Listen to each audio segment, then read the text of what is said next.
educational, commentary, and research purposes.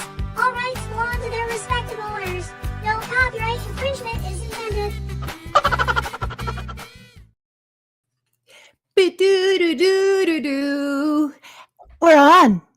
I didn't get any of it. I just sent you a message. It's like, what happened? I was like, nothing happened. Did you guys hear the intro out there? I didn't at all. Okay, you guys, tell me if everybody heard the intro. People on chat. Georgie, did you? Hey, George, I'm going to start this thing. Hey, George, did you hear the intro go? Hey, Can Jeffrey, you guys hear? Did you guys hear the intro? I need a thumbs up on sound, please. I need a thumbs up on sound. Jeffrey's talking about not believing in days. We'll get back to that, Jeffrey. But can somebody please tell us, heard it? Okay, George heard it. So I don't know what's going on your side. That's really weird. But welcome, everybody. I'm Akashi Chris. We're here on Mindforked in Cosmic Carousel, where I have my sister. Hello. Say hi. Hello, everybody. So great to be here. Gonna be a fun show today. We are so excited. So backstage, we have two legends. So please share the shows. If you're on Mindforked or on Cosmic Carousel, please share the show, tweet it out, make sure that people hear about this, because this is going to be, it's going to be a really special show. I'm really excited about this. So real quick, I don't want to leave them waiting too long, so I'm going to go ahead and introduce these guys. So I'm going to say hi to chat. We have Jeffrey, we have George, and we have Fab, and we have Fifi, and we're hoping to get more friends because it's going to be so much fun. So I think I'm going to introduce our friends. What do you think? I think that's a great thing. Okay, first I need to find my intro. Okay, so everybody, I'm so excited about this. Terry Albright and Tom Muzila have been longtime collaborators since the 1970s, blending their unique talents in film, martial arts, and the unexplained. Terry brings his background in special effects and documentary work, including projects tied to UFO research and Dorothy Izatt Project, which we'll be talking about tonight. While Tom adds his experience as a stuntman, bodyguard, and martial artist, who's worked with Hollywood stars and trained alongside legends like Steven Seagal and many more. You'll be seeing that tonight too. Together, they've shared decades of friendship, adventure, and exploration into mysteries both on and off screen. And I am just blessed and grateful, and I think Sati is too, of getting to know these guys, because we're going to be doing some really cool stuff. So without further ado, here you go. We got Terry Albright back on Mindforked, Terry, and Tom Muzila. Tom. I can see Mr. Tom. Can you see Tom? Hold on. I forgot to get my female crowd. Okay. Great. The girls. Those are our groupies. Come on, groupies. Yes. Stop it. Yes. Right. Stop. We got to chill the groupies. The groupies come out for all our special guests. You're definitely it. Say hello, guys. Tom, Terry, how you guys doing today? Where are you right now? Where are you guys at? Tell the crowd where you guys are at. Okay. Well, I'm in Southern California in Orange County, south of Los Angeles, and on the planet Earth right now. And so are we, I think. Maybe at the end of the show, we might be like flying off somewhere. And Terry, where are you joining us from? I'm not so sure I'd agree.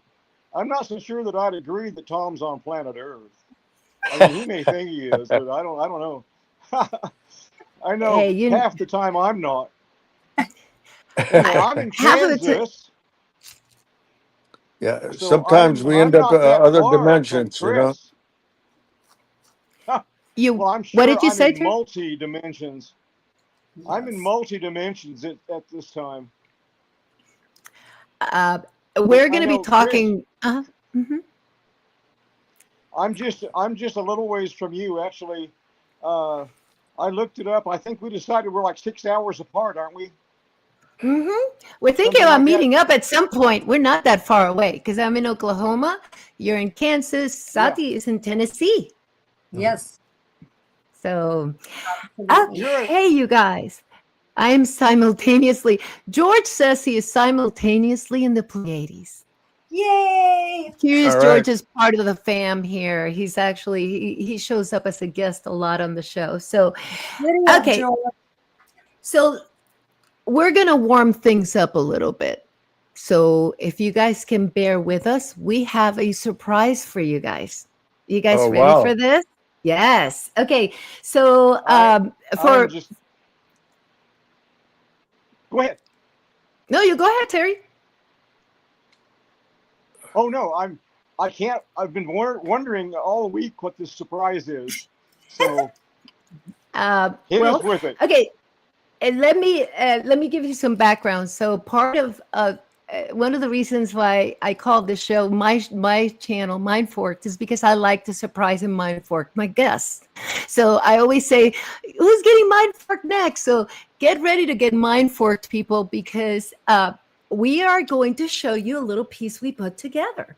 So just as a background, in looking at you guys' lives, and looking at all the pictures that you sent and the stories that you have to tell, I questioned the first thing I was like, man, this guy's lives belong in a museum.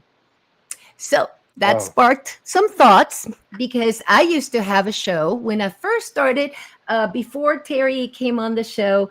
I used to have a thing called Night at the UFOseum, and it was featuring like artists and specifically more like digital artists or physical artists that, paint, whatever, in the UFO space.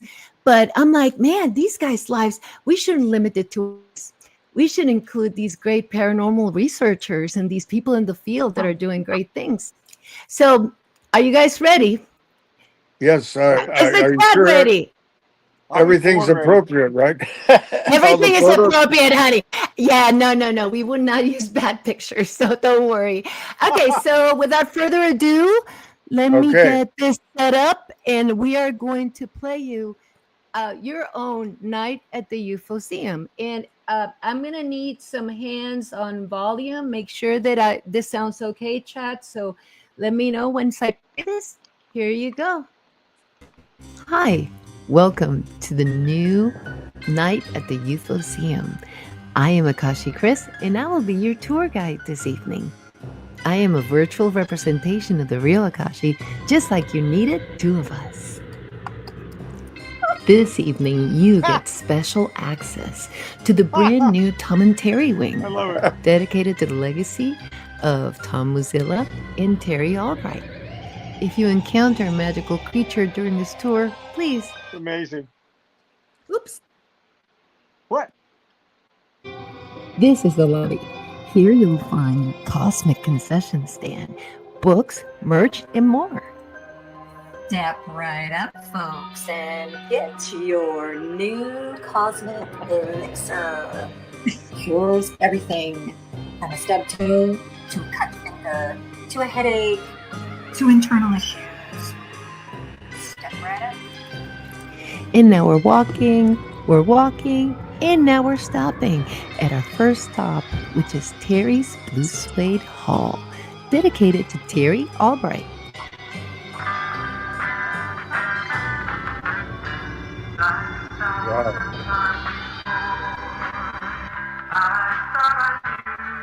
Terry Albright is a longtime researcher and documentarian with a passion for exploring the unexplained. Best known for his work on the Dorothy Izatt Project and his lifetime dedication to searching for the truth. Terry has spent decades studying anomalous phenomena with a sharp eye for detail and a commitment to uncovering truth. Albright brings a unique blend of curiosity, technical skill, and storytelling to his investigations, making him a respected voice in the field of UFOs and the paranormal. Mary Shelley's Frankenstein became fictional folklore, but the strangest account wasn't to be found in the pages of a Gothic novel, but with our 26th president, Theodore Roosevelt. In the late 1800s, the woods of this country, the wilderness areas, were wild and dangerous. President Roosevelt found out just how dangerous these wilderness areas could be. His friendship with the legendary Tippi Hedren spans decades and continues to today. His days as a musician, Elvis impersonator, and special effects expert add to the mystery that is Terry. Did you know he worked on a commercial with Sammy Davis Jr.? Portals 3, 8, and 12 now open for boarding. Portals 3, 8, and 12. Going once. Going twice. Portals are closed. We're walking. Please do not leave any items behind in the Terry Blue Suede Hall as we are moving over to Muzila's dojo. Interesting people are like binary stars, and this duo is no exception. Tom Muzila is a martial artist, stuntman, and paranormal explorer who's been chasing mysteries alongside his close friend Terry Albright since the 1970s. From Hollywood sets to late-night sky watches, Tom brings the discipline of a fighter and the curiosity of a seeker. Whether training stars, working in films, or investigating the unknown with Terry, he's spent a lifetime walking the line between action and the unexplained.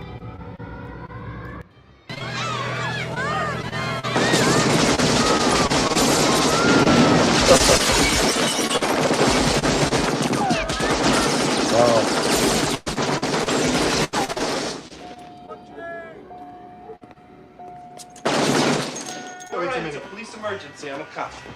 On your knees. Give me the phone. Let's go. Hey, this guy's got to work too, you know? Get down, asshole. You want to get down?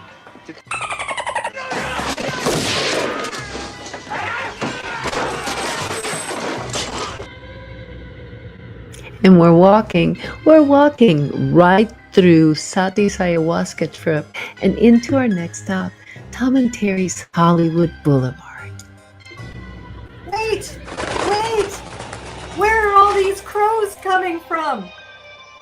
Did you say Hong Kong Phooey? Welcome to Tom and Terry's Hollywood Boulevard, a gallery where cinema magic meets these real-life legends. Terry Albright's fingerprints can be found on some of Hollywood's most unforgettable moments. His work in special effects helped bring to life the time-traveling thrills of Back to the Future, the larger-than-life wonder of Harry and the Hendersons, and even the untamed chaos of the cult classic Roar with his friend Tippi. Meanwhile, Tom Muzila lived on the other side of the silver screen, the protector, the confidant. As a trusted bodyguard, he stood watch over icons like Oprah Winfrey, Bruce Willis and Demi Moore, Candice Bergen, and more, ensuring that the biggest stars could shine under Hollywood's brightest lights. Get your hands on your head. Get them on your head. Turn around.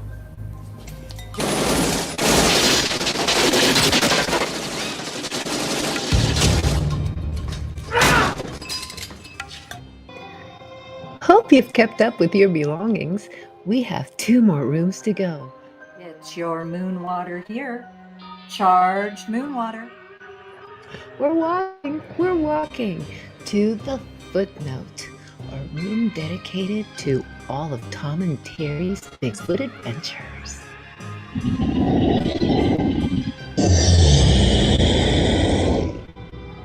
For decades, Terry Albright and Tom Muzila have chased the mystery of Bigfoot.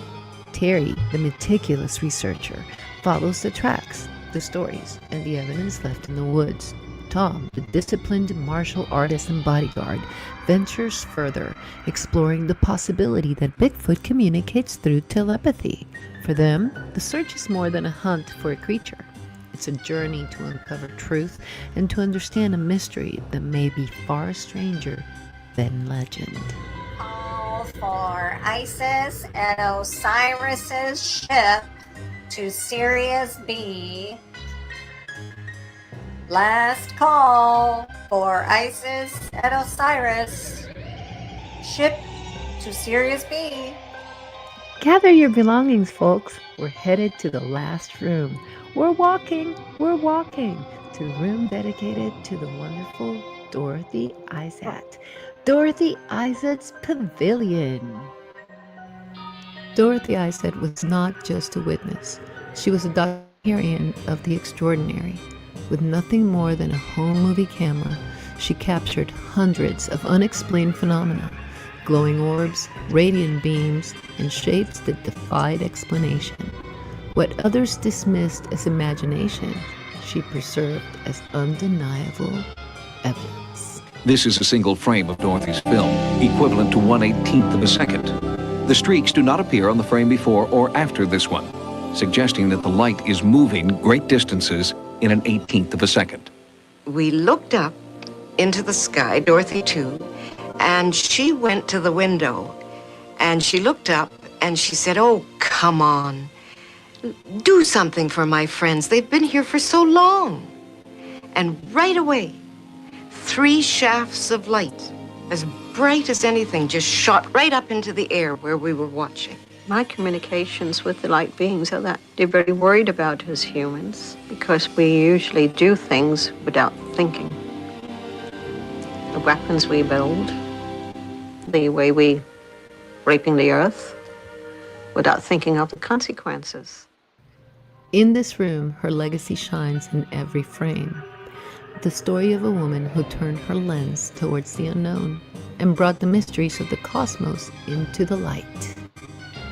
Thank you for joining us on this special tour in Night at the UFOseum, Tom and Terry's Wing. Thank you to Tom and Terry, and make sure you stop at our concession stand on the way out and see Sati. Half-price moon martinis for happy hour. Something tells me you've had too many already. Bye, everybody. Bye. Bye.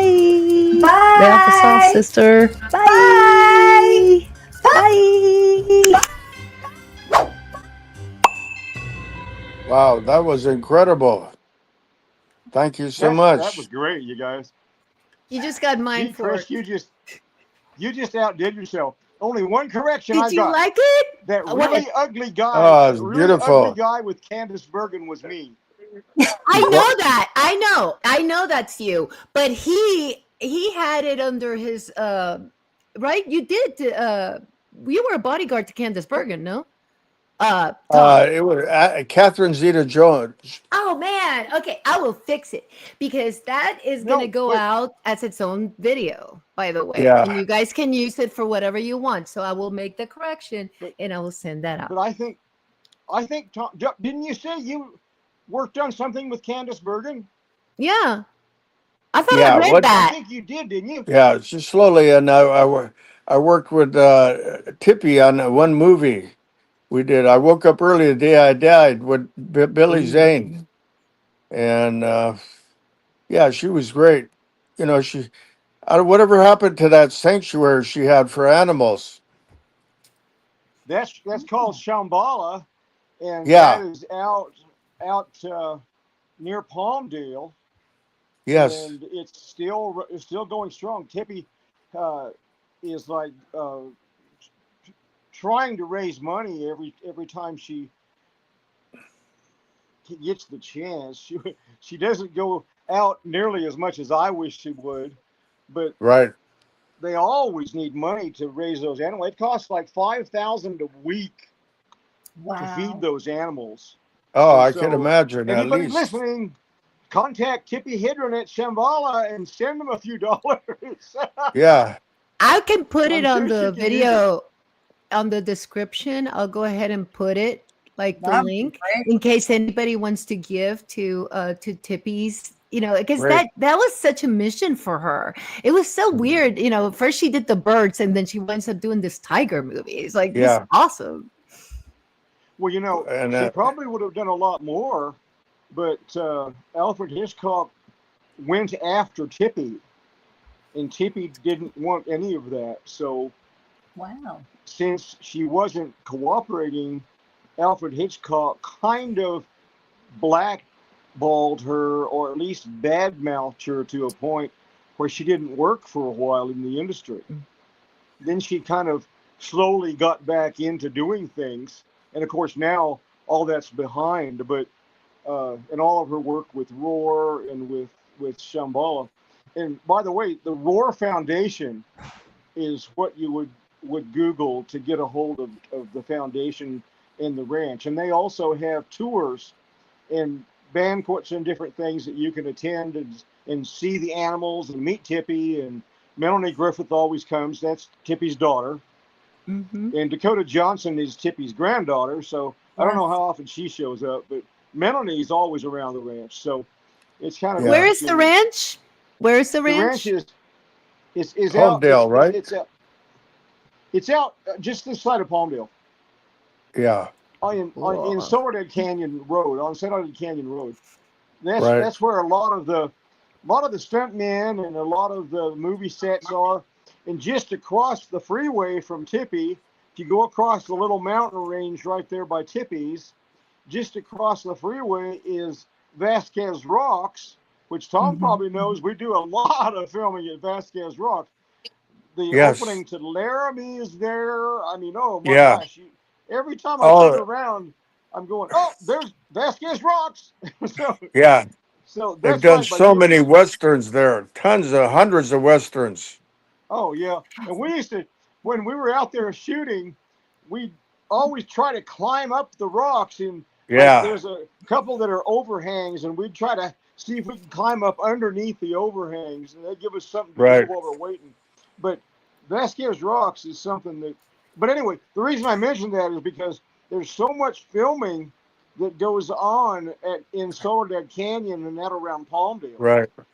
They filmed one of the Star Treks out around Palmdale, a whole bunch of different things because they use that desert scenario. And if you look at some of the early shows, like Roy Rogers, Lone Ranger, all of those shows were filmed right there around Palmdale, right around where the ranch is. Anyway, that's a little background on where Tippy's ranch is. So that's...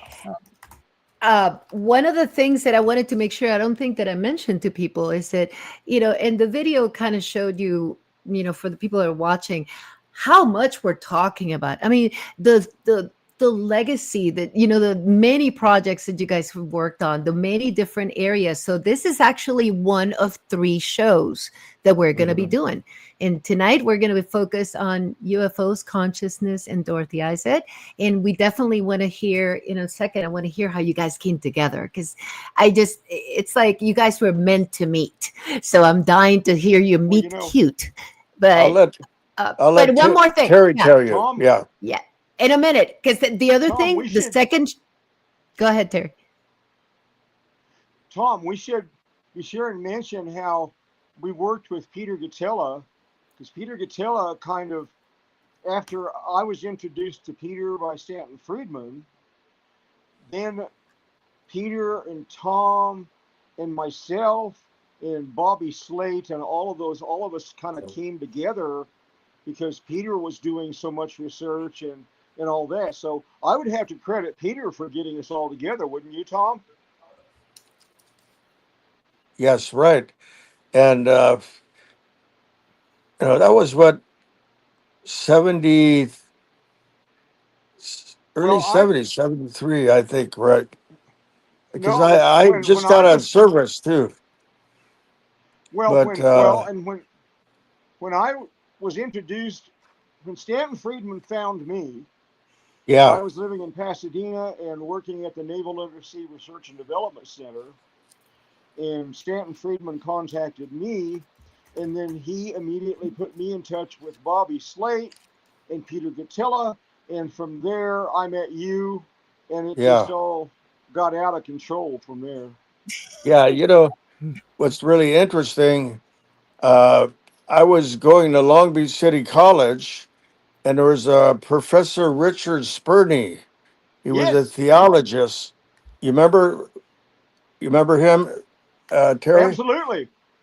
And he had he was the first one to really advertised that intuition and ESP was natural with human beings. Before there, 60s, 70s, they thought any kind of intuition, psychic abilities was a cult.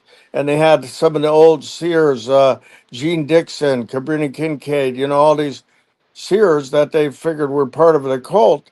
But Richard Spurney, being a professor, he analyzed it and he proved that all of us had it. So he organized a few 5-person teams to prove it. And usually most of them women, because, 3 women or 4 women on a team, might be 1 or 2 guys, because more intuitive, sensitive, and emotional that way.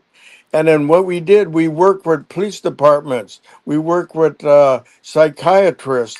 We worked with doctors, lawyers, all kinds of things to try to use intuition and ESP to a practical mode. But, with the police department, we found a number of missing persons, and we solved some cases that were unsolved using intuition, using double blind, putting a photo in an envelope and you don't know what it is. But, they can make it popular at that time because it was considered a cult, and then Peter heard about Dr. Richard Spurney about using intuitive psychic people to apply that to Bigfoot, UFOs, and aliens. And then that's how connected with Terry. Well, yeah, and that's Professor Spurney. We talked a few times, and Peter and I actually went down to Long Beach to meet with him a few times, and we did some remote viewing. And I think I think you were doing it at the same time we were, and we hadn't done a whole lot as a team at that time. And then we all got together and started doing some readings on missing persons and Bigfoot locations and UFO and all that kind of thing.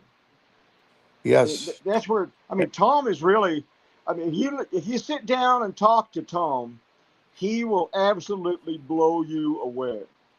Oh, thank you. I don't know about that, but you blow me away a million times. You'll say things on a show or on an interview with me and with Peter, and you'll come up with stuff that we really should talk more about.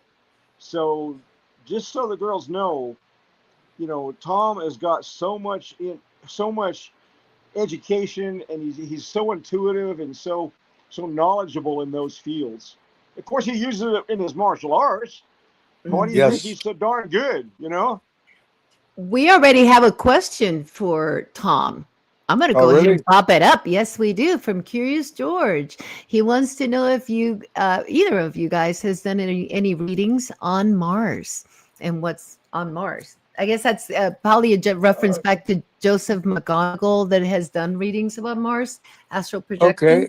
Mm-hmm. I'll be happy to theorize that. I think personally, from all my research, I think at one point in history, Mars was very popularized and civilized.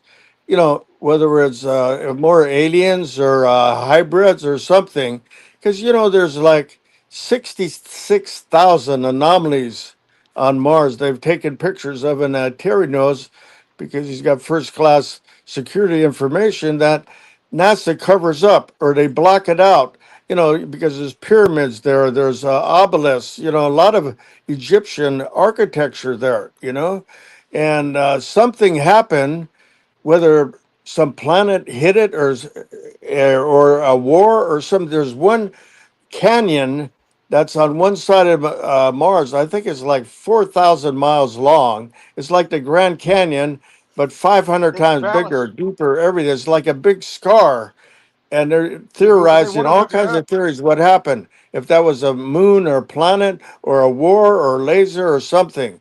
So it destroyed civilization there. So they had to escape somewhere else, wherever. So that's my theory. Now, I don't know if there's anything there. There's been some funny photographs of some creatures there that satellite picked up, but NASA covers all that stuff up. So we'll see. I'm sure the answers will come out soon. Well, the Valles Marineris is the valley you're talking about. Tom. Yeah. Huge There's star, George. which no one can agree on what caused that, you know. Yes. And I did some Joe McGonigal and I used to talk a little bit, so I kind of got into remote viewing. And at one time, McGonigal and his group were doing remote viewing on Mars. So I thought, well, I really want to do some of that. So I did some remote viewing, and I came up with I didn't want to know what McGonigal came up with. So I did my own before I looked into what they found. And somehow or another, I was able to come up with pyramids, with underground chambers, right, with a very tall and slim, or skinny actually, people that lived there at one time. Their skin was like the grays that we have around on in the UFOs that we come across constantly. We're always hearing about the grays.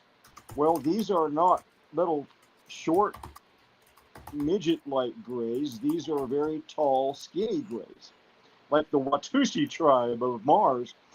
right. But my own readings, it takes me probably 2 or 3 hours to do a full one, but my own readings that I have come up with is that the atmosphere of Mars, due to the lack of gravity and magnetization shifts on the planet Mars, caused the atmosphere to go away. And when that happened, there was nothing else for them to do but try to find somewhere else to go. Frankly, right. I have always kind of felt like I had a very strong connection to Mars. Same way I've always felt as though I have a very strong connection to Atlantis, for whatever reason. And so I kind of agree with you, Tom. There was a population there. I think we're all Martians, frankly, and people will laugh at that, but I really feel like our original civilization was on Mars. Right. I see you clapping. You know, don't you feel that way, kind of? Oh, I do. Yeah. Go ahead, Tom. No, but I was thinking, you know, we've talked about it before, but another predominant alien, you know, that's very strong and influence human civilization are the Anunnaki, you know, and they've been all over the universe. I mean, I don't know if it was them or some other type of alien that, or, you know, humanoid that was there, or hybrid or something, but they occupied the universe for hundreds of thousands of years, millions of years. And actually, from research I've done, they were on planet Earth. They came like 450,000 years ago and populated Earth and interbred with humans and everything, you know. So they've been all over the place, you know. Well, you know, Tom, they're coming up now. Of course, the Smithsonian hides everything. Right. If you get an extraordinary bone, they are finding bones, thigh bones, that are 3 foot in length. Yes. You know, and they're thinking maybe it's Anunnaki. Probably. We're not sure. But, you know, the Bible talks about the Anunnaki. Yes. So, Onyx, they call it. The researchers in our field aren't the only source for that information. So if the Smithsonian wasn't hiding everything they get, we might know a heck of a lot more about what actually happened on the Earth. And also, Tom, you and I have talked a little bit about some of the ancient structures. Yes. Like the Tartarian civilization, and the mud, the great mud flow that happened. What am I trying to say? The mud. Anyway, there was a mudslides. No mud. Mud what? There was a mud flow that buried all of the first stories of Yes. civilization that was here on Earth. And That was they're now Tartanian. starting to dig down. Yeah, the Tartanian. They're starting to dig down in some of these major cities, and they're finding Right. 2 or 3 stories below ground that was Yeah, there. cities that are below the cities. And it's Yes. what was it? Tartarian, right, Terry? Tartaria. Tartarian civilization. Yeah. Yep. Yes. And the Rothschilds, they're now starting to say, actually were a part of covering up that Yes. Tartarian civilization. And so a lot of the stuff that we have come up with isn't really stuff that we have discovered in this day and age or our ancestors. It's from the Tartarian civilization that they already knew about. They had flying vehicles, they had super trains, they had all kinds of things. I wish I would have sent Chris some photographs of some of the things that the Tartarian civilization had. They had amazing stuff. Any of you, just look it up. Looks You'll like see what I'm talking about. Yeah, it looks like a combination of 18th centuries and Victorian and future all together. There's architecture. I mean, it's so saw a sophisticated. picture. Did you send me a picture of one of the? I remember in one of the pictures, I think we see a different type of ruin in Yeah, I Mars. think so. I think that's. Let me go pull that up. Hi, I'm going to say hi to a couple of people on chat real quick. Moon is here. Cindy, Stargazer Cindy's one of my besties right there. She's back. And then who else? We had Ninos in the house, and we had Bud Files. So everybody, if you guys have questions for our guests, please put them in all upper and make sure you share, like, subscribe. If you like what you see, this is one of a series of 3. So today we're talking about UFOs, consciousness, and Dorothy Izatt. So continue, guys. I mean, you guys, I love how you came together, and we wound up on Mars quick, and I love that.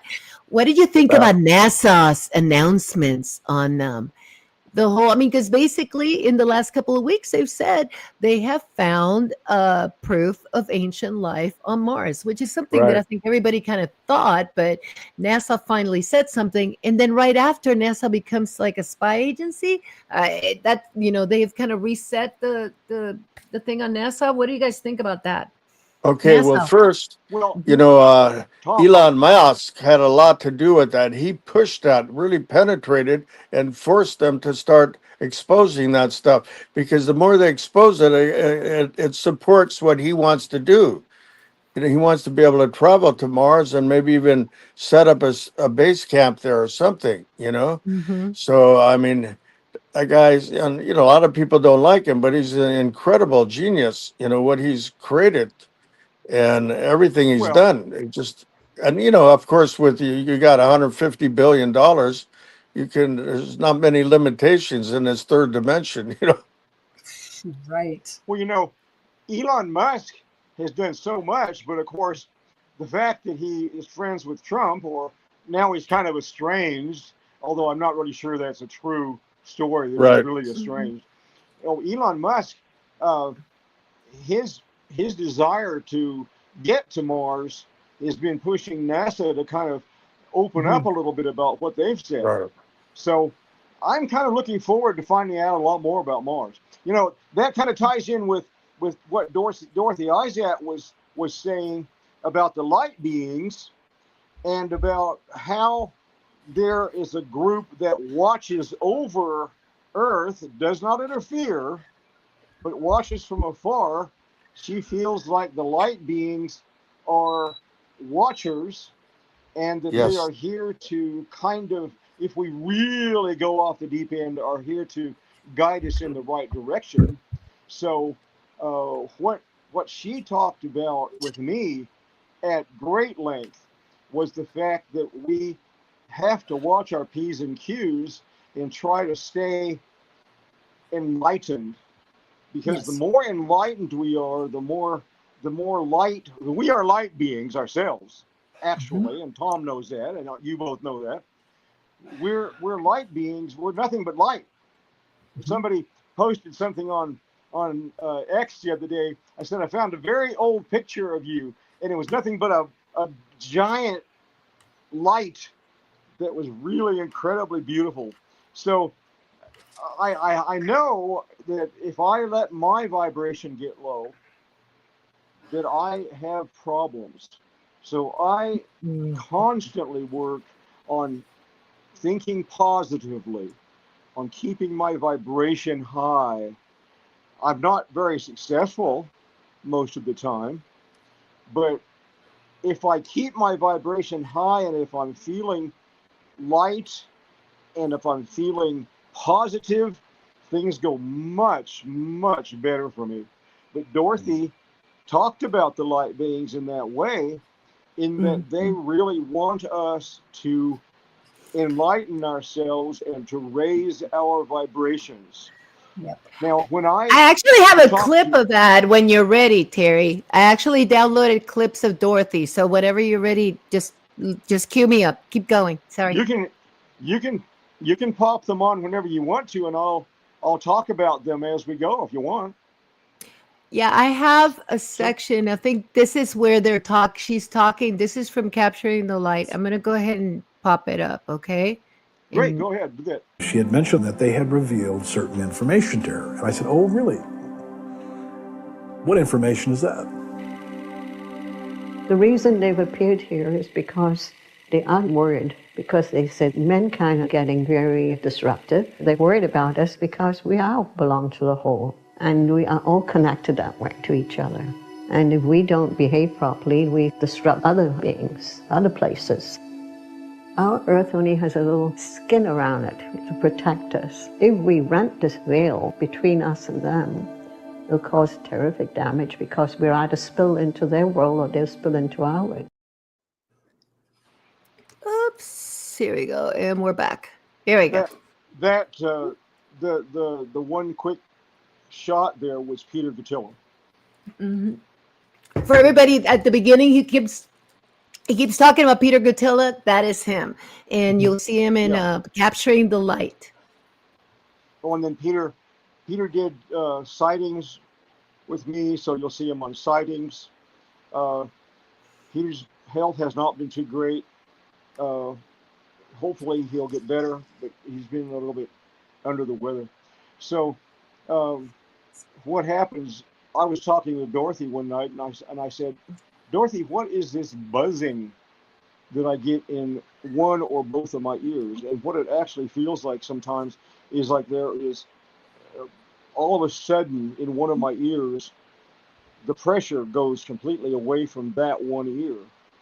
And I'll have the normal pressure in my other ear, but I will have like no pressure in this ear. And it feels like I'm lopsided, which I'm lopsided anyway, but more lopsided than usual. And Dorothy said, you need to listen to that, to pay attention to that, because when that occurs, it lets you know that there is an entity of some kind, light being or other, that wants to communicate with you.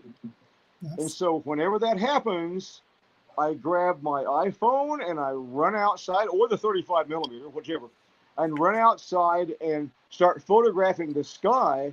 And some of the stuff that I have sent you, Chris, that you have, are photographs that occurred when I did that, when I got that buzzing or tone. Now, I had my wife go to the keyboard and play whatever tone I was hearing. And the tone went anywhere from an A all the way to a G and a C and a D, all the tones in between. Now that thing that photograph that you just flashed, Chris, that is from one of the videotapes, of which Dorothy gave us about 10. I have all of them here now, and I'm digitalizing those. What I do is I run the video, and when I see a slight flash, then I run the video back and I inch it forward until I find a still, and then I photograph that with my 35 millimeter, and then I transfer that to my iPhone so I can send it out. That is from one. Now, what that frame that you showed is 1/18th of a second on an 8mm movie camera. No bleed over onto the surrounding frames. That is one frame. So is that one frame. And I've taken that off the video. Of what happens is they take the 8mm and then they freeze frame the 8mm and they videotape that, and then I have those videos showing what was on one single frame of the 8mm. And what you're seeing now are what I've taken off of the video and freeze framed it and then photographed it so I can then digitalize that and move it on. That, by the way, I need to explain that. That particular photograph was above a UFO, or light, if you wish, that a friend of mine, Nikki Noel, sent me. And I said, you know, there's something in that cloud above that. I just had a feeling that there was. Yes. And so I enlarged and enhanced, without changing anything, the cloud above the UFO. That is the picture that I got. I think that's rather interesting. But that's Nikki Noel. All of these are fascinating. Sorry, go ahead, Terry. Now, some of these, they're kind of mixed in, Chris. Some of these are ones that I have taken here in Kansas, believe it or not. And some of them are stuff that I've taken off of the videotapes that Dorothy Izatt sent us to use. Now, we were told, Dorothy gave us the videotapes, said you have carte blanche. We want you to tell the story of my life and what I've seen and what I've captured on film. You have carte blanche to use those videotapes however you see fit. So I'll have to explain as we go along, Chris. Some of those are things that I have actually captured on film here in Kansas, and some of them are stuff that I've taken off of the video. So as you show them, if you wish to do so, I'm going to go ahead. I can tell you. I'm going to show them. I have a collection because it's you send me so many, and I've got we have some mixtures of Mars. There's the Mars one, right? That is one that I took. Actually, I got that online, and that was taken of a structure on the far side of the moon, actually. Oh, this is on the moon. Cool. That's the look at that. Moon. And that was, That's of course, wild. we don't see the far side of the moon. So some of this stuff has been taken by the moon orbital cameras that are still orbiting the moon now, and they won't show you any of these things. They just refuse to show you. But if you look at do you want me to show these or the Dorothy? Yeah. Do you want me to show these or do you want me to show the Dorothy ones? Where do you want me to go? Go ahead. The Dorothy ones are probably better because we can kind of narrow it all down. There's so much Dorothy stuff that. Oh, Dorothy. There's Dorothy. I love Dorothy. There's Dorothy. Her house. That's lovely. That's a shot. That's Dorothy looking in the sky. That was at her house in right near Vancouver, British Columbia, when all of us went up there. That's a UFO that Dorothy captured on 7 or on 8mm. That is like one frame. Some of them don't have to be one frame. That is one that I captured here in Kansas, by the way. That was over our practice field right across the street from me. I got that buzzing in my ear that Dorothy told me to pay attention to. So I grabbed my iPhone and I ran out and took a picture of where I thought it might be in the sky, and that's what I captured. So I love this picture. I do too. Huh? I said I love this picture of them together because I mean, you got along with him, right? You guys talked a lot with Alan J. Allen? Yeah, well, see, Stanton Friedman introduced me to Alan Hynek, Peter Gatilla, a lot of different ones in the field. So I worked with and talked back and forth with Alan Hynek. I would call up and I would get his wife and his son Paul, who did the show Blue Book recently on TV. And Paul he was one of my guests. I actually know Paul. Well, he's been a guest twice. Well, that's great, because I used to get him on the phone, and I told him when I recontacted him, I said, I used to talk to these little kids all the time. He goes, yeah, that was me. Because I would call and talk to Alan all the time. That's one that I actually took here in the skies in Kansas. That's awesome. Is taken by Nikki. That's taken by Nikki Noel over Nikki the skies Noel. in Kansas City. Yes, we need to get her on the show, because she. Now that is Dorothy's granddaughter. That's Jamie. That's Jamie. Yeah, So, I'm going to be reaching out to Jamie. I want to talk to her. Well, yeah, I've got all of her information. So Cool. she wants to keep in touch, and she wants to do more, because she was actually the only one that believed Dorothy all the time this was all going on. Jamie Carew is the only one. Dorothy's granddaughter is the only one that really believed her all along. That's another one. I'm not sure. So I've got so many. I believe that was also Nikki Noel's Taken Above Kansas City. That's one of Dorothy's. That was taken off of her 8mm camera. That was a one frame. That's Jamie Carew's picture. Go back This to one? that little. This one? That's from I Jamie love this Carew. Yeah, picture. Jamie sent me that. Oh, wow. That's pretty. One of the beings that she actually will have to tell you more about it, but she was able to photograph that herself. So that's one of the little beings that she said she has. That, by the way, that's the one from Jamie. That picture there, Peter Gatilla and myself. I think Tom. I think you were there. We were doing the readings on that girl who was lost, and I think you were there. And what happens is that I will sensitize, and you can see that my sending hand is my right hand and my receiving hand is my left hand.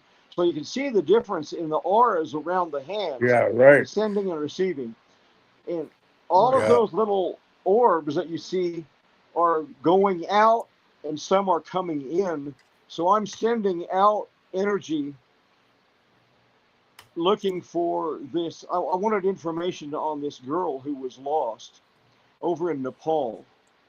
And that's one of the. Peter Gatilla actually took that of me. It's very cool. I always thought that was Gatilla. I didn't realize that's you. That's awesome. I didn't realize that. That's me. That's and whenever Peter Gatilla and myself and Tom and when all of us are together, there's such a synergy that occurs. Yeah. And that's the kind of stuff we get when we're together. Isn't that cool? That's awesome. That's an amazing picture. It's one of my favorites.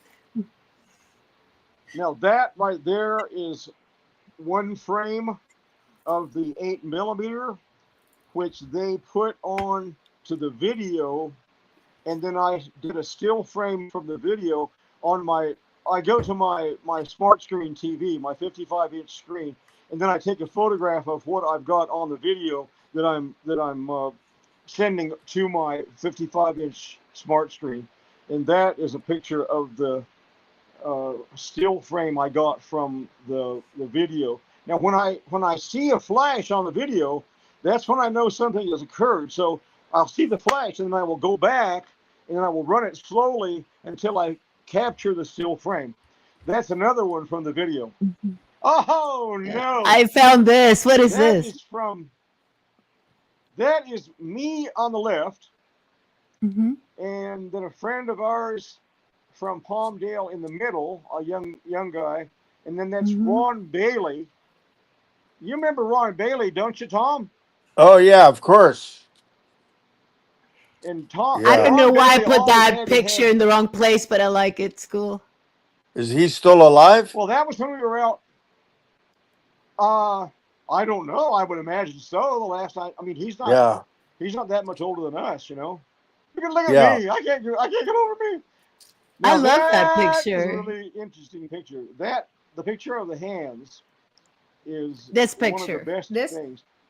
Now, what they would allow Dorothy to do is bring her little tiny Kodak camera onto the UFO when they actually took her on board.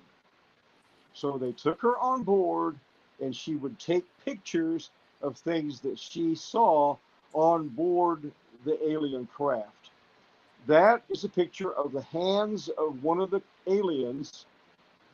You want to call them light beings, for lack of a better word. But there is actually a difference, according to Dorothy, between the actual light beings that we see that create the light that flashes all over the sky and the actual solid craft that we see as well. So there are the beings that pilot the craft that are solid, and then there are the light beings which are more angelic that Dorothy describes as being angelic.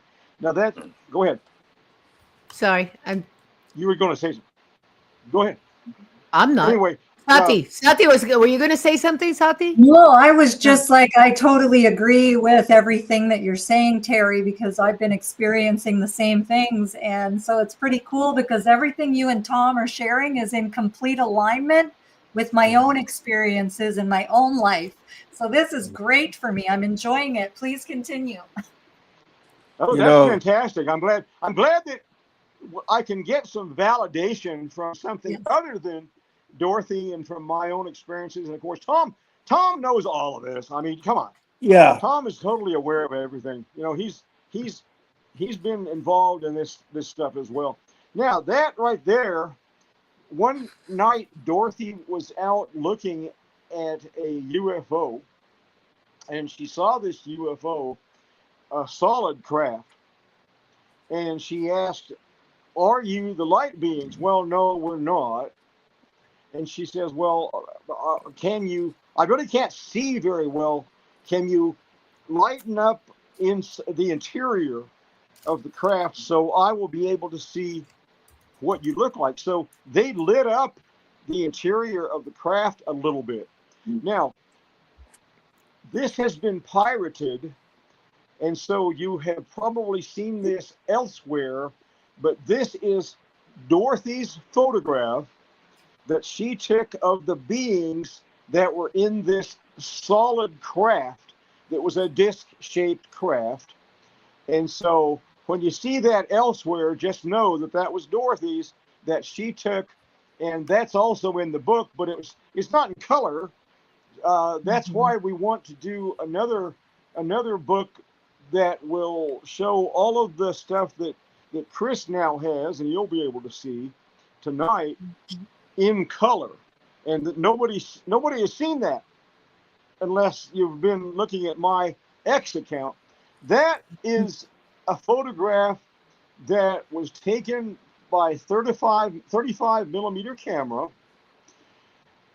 I work with frequencies. I have a frequency machine, a frequency generator, which generates any frequency I want, any kilohertz, any hertz I want. And what I do is I hook that into my large PV guitar amplifier, which is about a 15-inch chrome cone speaker. And then I run that generator through that speaker. And when we're in an area that is known to be active, we get this kind of thing. Now, without the generator on, I get nothing, just a clear black sky. The minute I turn the generator on, this is what I capture. So that is caused by the frequency generator being on and running. So Terry, the next picture, yeah. Can I just ask a question? Is it the Schumann frequency generator that you're using? Which frequency generator? I'll show you. I just held it up.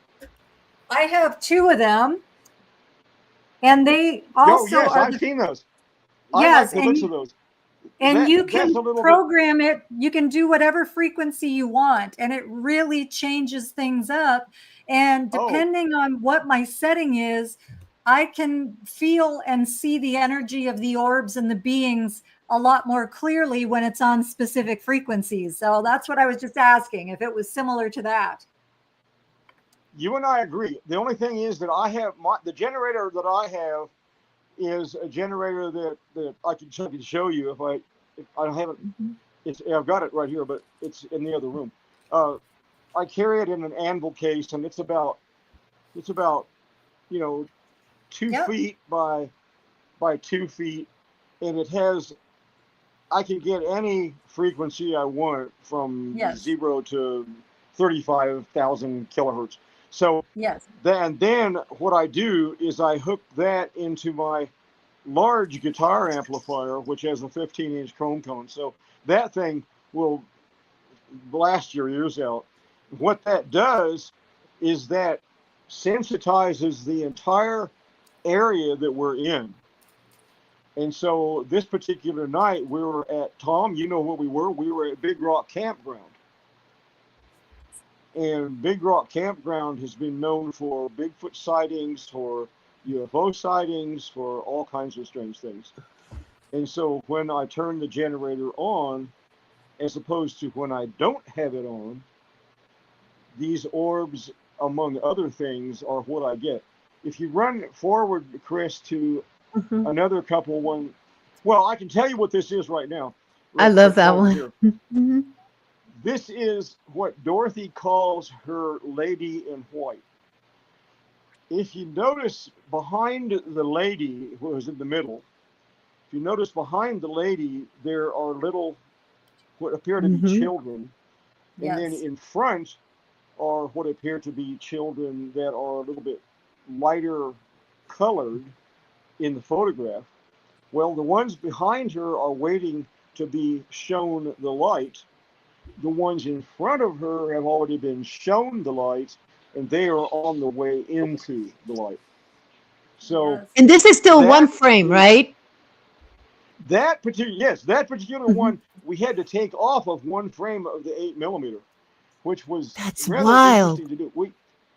And you don't even know it's there if you're just running the film. You don't even realize that there's something there until you see a flash and you say, wait, there must have been something. So you have to back it up and go back and forth on the film editor and this is what you come up with when you slow it down and when you stop it completely. That's the one we saw. Yeah, that's crazy that this is a 1/18. This is the one we already saw that you called out the cloud. I want to play this clip. I do have the clip of this if you guys want to see that. I have a couple of clips. Yeah. Now this is I actually took that out of the off of the video the film that Frank Longo made about Dorothy capturing the light, and I knew that was there because we had not seen that until we started looking at the footage down in Los Angeles, and we're running through, we're editing and we're looking at it, and all of a sudden somebody goes, what in the heck is that? So we ran it back and slowed it down, and here is this beautiful little UFO behind Dorothy's daughter, who was talking to us about Dorothy and about how they weren't totally, in tune with what Dorothy was doing. But this is what she got behind her in the window as it went by. It actually kind of stopped there, like it was checking her out, Yeah. So I stopped because I want to get. I have the video. It's just 50 seconds. Can I play it real quick? Yeah, play it. I want you to talk to us about it. Yeah, let me go ahead and play it. Here we go. Yeah. So I thought, okay, this should be interesting. And then she said, we saw one light, came, 2, 3. And then all of a sudden, 3 lights, like round balls, 2 littler ones, 1 big one, came in, and it just sort of pulsated a bit. Mom put her camera down. She says, okay, I've got enough. It's getting kind of cold out here. I'm going in. And in she went. I'm standing on that deck thinking, okay, did I really see this? I mean, my hair's up on my arm and I'm thinking, okay, I wasn't hallucinating. I didn't have any wine with dinner. What's going on? And I mean, you have to believe when you see that. What do you do?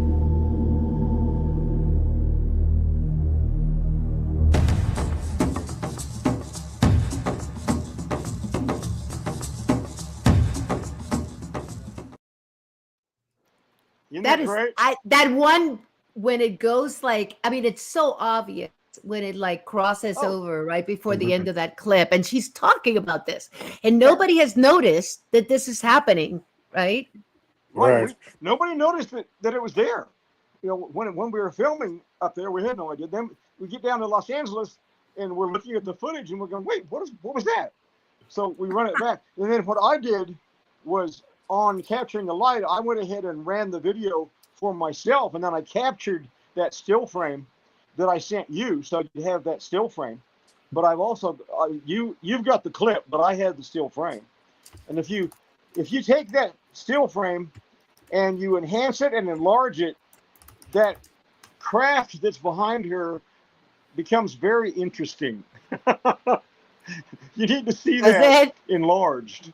Yeah, you need to enlarge that.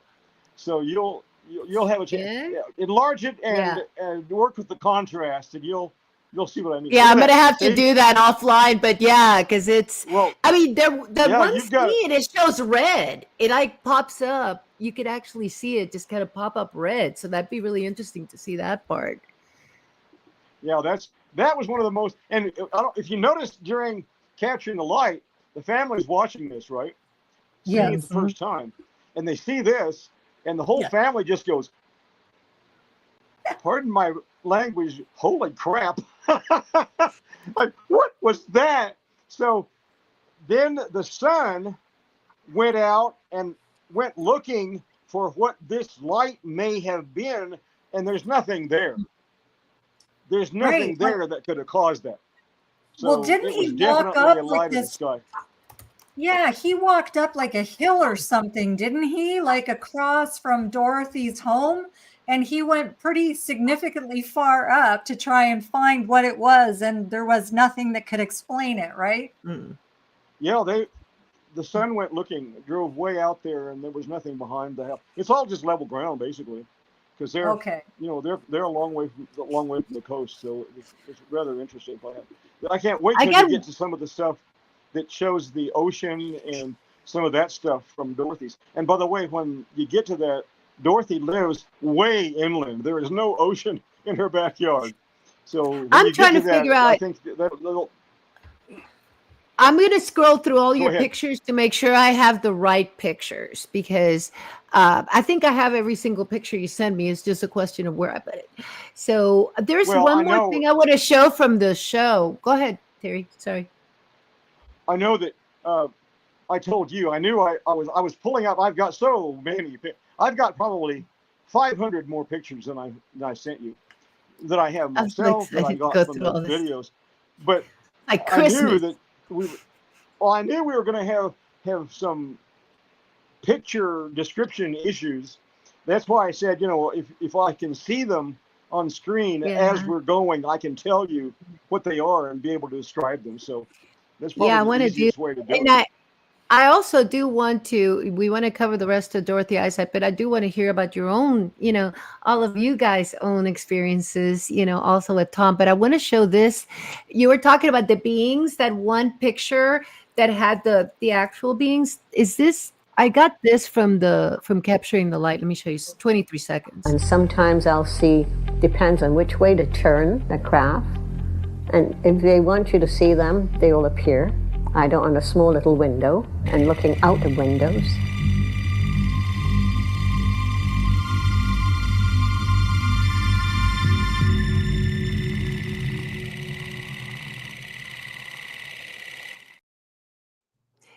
It's and what they went out every night and did this. It's wild. Go ahead, Terry. Mm-hmm. What is really fun, when we got the still photographs of a lot, I've got the lady in white. I've got the one of the ocean scene that with the thing that looks like Loch Ness monster in it. Looks like a beach scene.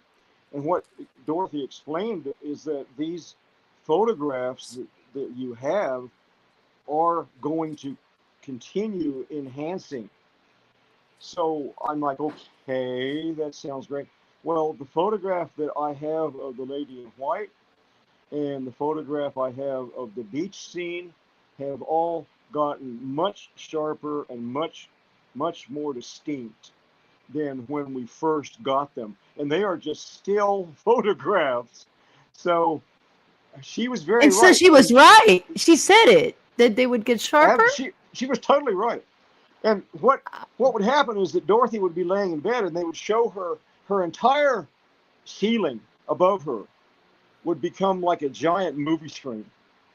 And they would show her things that have happened in the past, things that are upcoming, even though it's always changeable. The future is never set in stone. They would show her things that happened in the past and how we are all interconnected with what's going on in the universe, where we're all, I mean, being light beings ourselves, we are all infringing on each other's lights all the time. That's when you're around people. You either get along with them or you don't get along with them almost immediately, you know. You get that vibe. Right. Our vibe, and if you want to call it vibe, that's what I used to call it. I still call it, but it's our light and our frequency that overlap, and that's what causes us to either get along really well and totally like someone immediately, or just totally something's wrong with that person. But we never understood what it was until you start learning about frequencies, about vibrations, about what goes on in the human being having to do with frequency and light and interaction. Because Dorothy had it hit the nail right on the head. You know, we interact with each other and our frequencies intermingle, and that's how we all commingle. That's how we all get along together. So energy, frequency, and vibration, and that's what we all are. We are all energy, and that's all frequency. That's what Tess. If I could interject something. Please get in here. Exactly like Terry's saying, you know, we have 7 basic chakras, energy centers in the body that tie into all our organs, our magnetic field, our different meridians. We have the lower root chakras to our higher crown chakras. There's even chakras in our outer or 2, up to 10, they say. So, like Terry's saying, like when we connect with a person, it depends what chakra vibration I'm vibrating at and what chakra he's vibrating at. And that, if it's a sync, like attracts like, we have a rapport with that person at that consciousness level. So there's a lot of people that connect, maybe just, you know, young people connect lower chakras, physical, sexual, intimate chakras, but they don't have the upper yet, hasn't been developed and not opening up that much. But then there's some people who develop the upper but have a connection with the upper chakras with another person, but not the lower, you know, and that could be on a friendship basis or whatever, where you don't have the physical sexual stuff. So just like Terry's saying, it's that mesh, how everything goes together. And you think about love. What is love? What is the connection? To me, my opinion is like love is relative. You have low level conditioned love and you have unconditional love and everything in between. So how do we connect with what chakras at what level of love with a person? And then each chakra, as Terry's an expert too, vibrates at a certain level and a certain color. So like root chakra, red, they represent a certain color. They could be like a light pink to a dark red. You know, throat chakra, like a blue, from a sky blue to a dark blue. Everyone varies. Indigo, you know, burgundy, all that stuff, it varies depending, and that all represents a certain consciousness level, mentality level. If you put them all together, that's what creates our aura. and what color that is, what all these colors intermingle. And then if you look at some people very, very down and very negative and depressed, their auras are very brown and a dark yellow, you know, because it's the lower level vibration of that chakra. So it all fits together that way, like Terry's saying. And this is something you've actually dedicated so much time to, right, Tom? Like, I mean, you actually focus on the training that goes to preparing. So tell us a little bit about that. And I'm gonna go. Okay, well, to think of it this way, bounce between the two of you. In karate, martial arts, worst opponent is ourself, right? I mean, we got to face our weaknesses, fears, insecurities, mental blocks, inhibitions, whatever.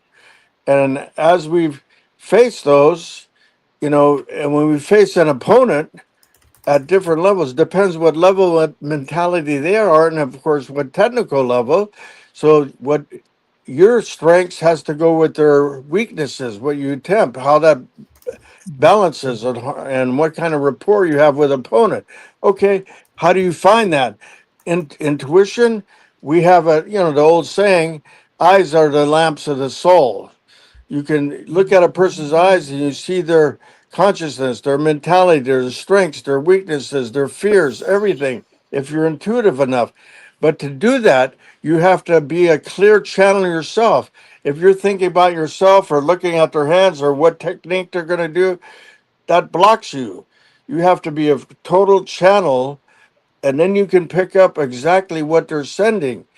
If you've got some outside influence or internal influence, or even a thought, like when I attack, I don't think I'm going to attack now. I think I already attacked. It's a surprise to me when I attack because everything becomes subconscious at a later level, So, and then, all the bodyguarding I've done, always watching people's eyes. And as far as karate, I probably faced a million opponents looking in people's eyes all the time and try to sense their mentality, their aura, their strengths, their weaknesses. And then sometimes our strengths can be our weakness. Sometimes our weakness can be our strength. There's a famous general, Saigo, I think, samurai, who made a statement is far greater to eliminate one weakness than it is to add one strength. Because if, our ego, we got to get stronger, that in a crisis situation, our mentality conscious is going to break at the weakest link. So that's pretty much from my experience, and then I try to use that like Terry too, our intuition to find out, deeper insights into all this unexplained phenomena as well, and tune in to aliens and tune into creatures and cryptids and Bigfoot or whatever. And Terry, you follow the same. Yeah. What do you, contrast with what things you do? That's what I mean. Tom is so knowledgeable. I mean, if you just sat and talked with Tom for an hour, you'd walk away a much wiser person. And thank you. Yeah, well, that's true, Tom. I mean, I think that's why you and I have always hit it off. We always just kind of meld together. We don't do a lot of physical back and forth and a lot of talking back and forth. We just kind of are there together. Yeah, it kind of works. You know what I'm saying? Yeah, we learn from each other. I gotta tell this story real quick. Okay. About Tom. This is kind of how Tom, his mental ability to endure. Okay, we were all camping on a Bigfoot expedition one time, and Peter Gatilla and myself and Peter's wife Lizita and a couple of the other people were in a rather large tent. Tom was sleeping on the floor, and it was kind of crowded, so Tom was like right next to Peter's bunk. So Tom is like laying there, and Peter goes. Now this was on toward the morning, right? Sure. So Peter is laying there, and he goes, I've got to excuse myself and work my way through. I've got to run out for a bathroom break. And Tom goes, "That's great, but," and Peter had mentioned to me that when he got back, he had stepped on something warm and fuzzy. He couldn't figure out what it was. So Tom's laying there. Peter gets ready to go out to the bathroom break, and Tom goes, "That sounds great, but this time can you not step on my face?" Yeah. And just as calm as could be, not raising his voice or anything. And it was like, oh Don't my God, step on we all me. just we laughed so hard that I think the tent Yeah. inflated a little bit when we were laughing. Yeah, Tom is just so laid back and able to handle about anything. Well, Anything that's let me interject one thing, Chris, with, as a martial artist and a warrior mentality, most people go manic depressive, up and down all the time with their states, their emotional ability, whatever. And as soon as you do that, if I could get my opponent emotional, I feel like I already got him. That's a You what? weakness because Yeah. he's just channeling his emotion. Whereas anger is the best to face somebody. They make him temporarily stronger, but you can disarm that so fast.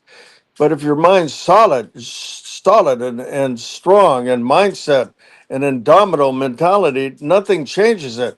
Where you want your mind to control your body, not your body and emotions to control your mind. So, I've always tried to push myself to be able to do that.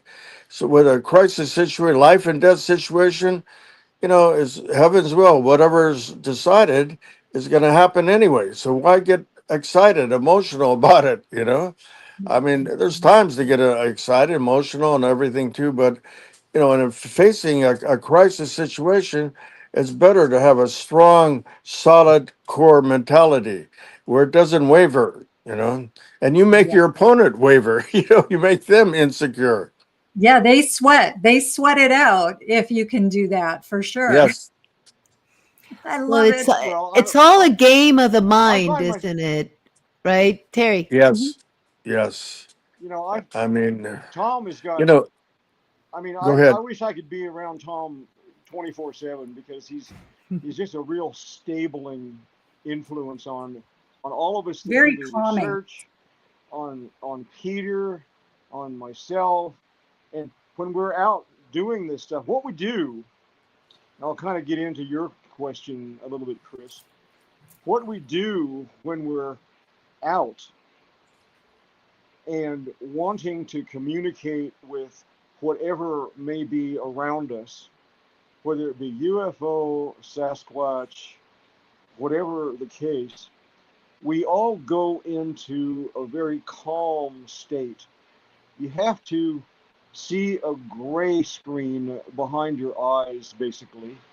Tom knows what I mean. You have to disengage from the conscious mind and allow yourself to go into a subconscious state where you're not controlling your conscious thoughts, where you're able to just be in that state of receiving, that state of listening, allowance, and you're able to and you're able to allow whatever it is out there to communicate with you on whatever level.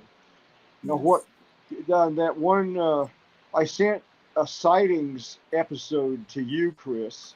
It's the contact one where we actually introduced Dorothy Izatt.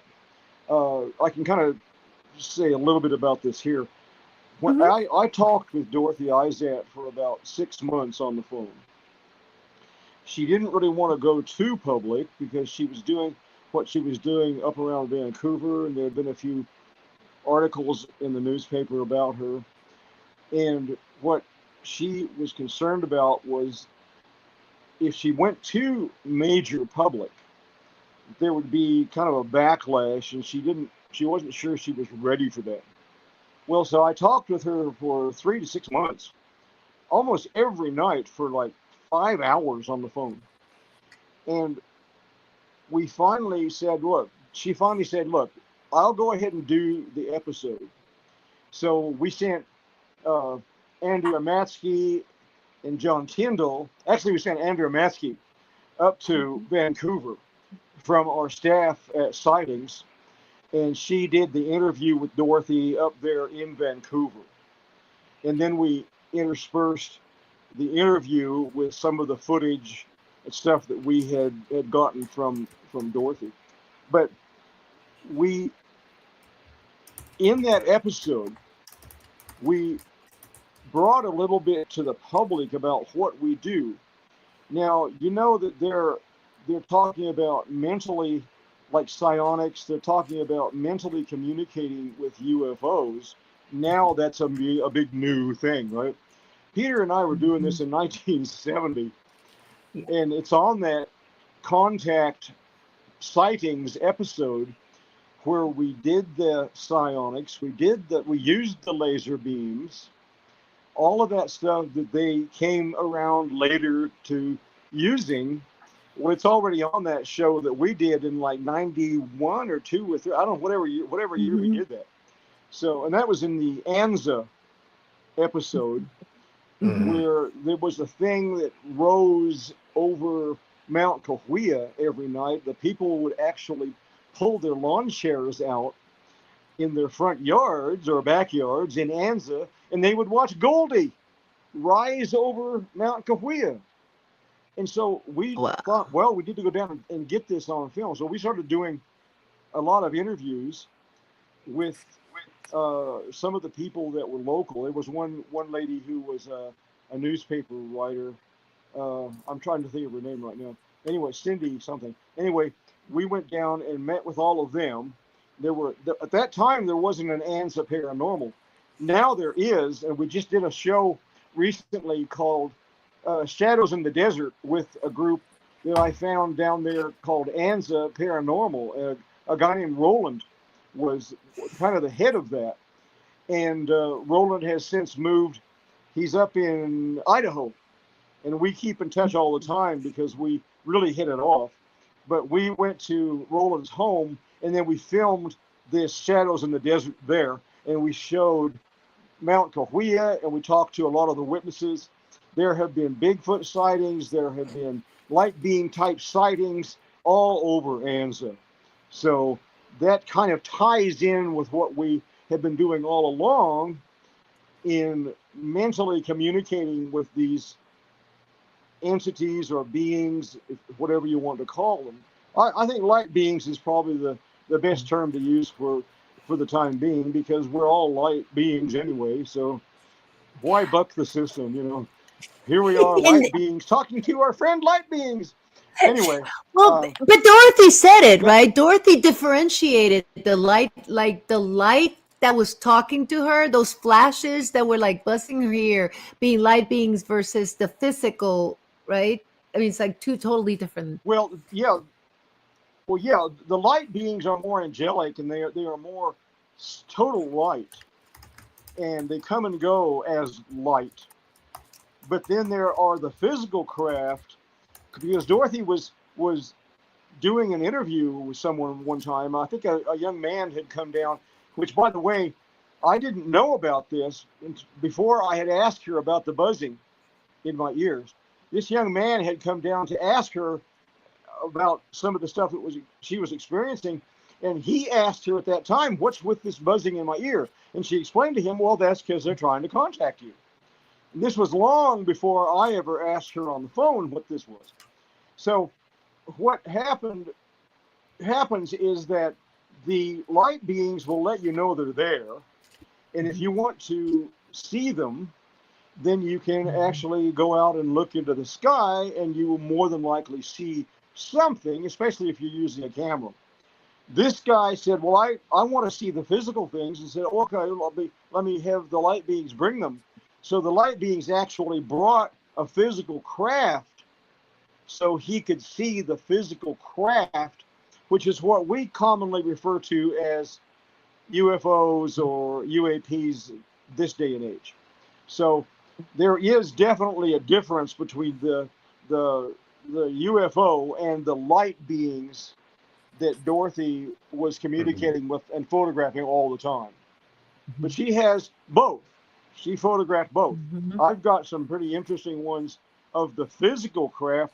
I swear, the one that I took one night, I got this buzzing, right? Mm-hmm. So I grabbed my iPhone and I ran outside and I'm looking all over the sky. I didn't see anything. So finally I said, what in the heck's going on? I looked across the street about 100 yards away from me at our football practice field, and there was this incredible craft sitting there. I swear, when I first saw it, I think, oh my gosh, the Enterprise has come to visit. And it literally looked like the Starship Enterprise. I'm like, oh my gosh. So I got the camera out. Now I thought, when this all started, I went outside and I thought, well, you know, I'll stay out here and film whatever I can. So I started filming this thing. I filmed it and I had the camera on it.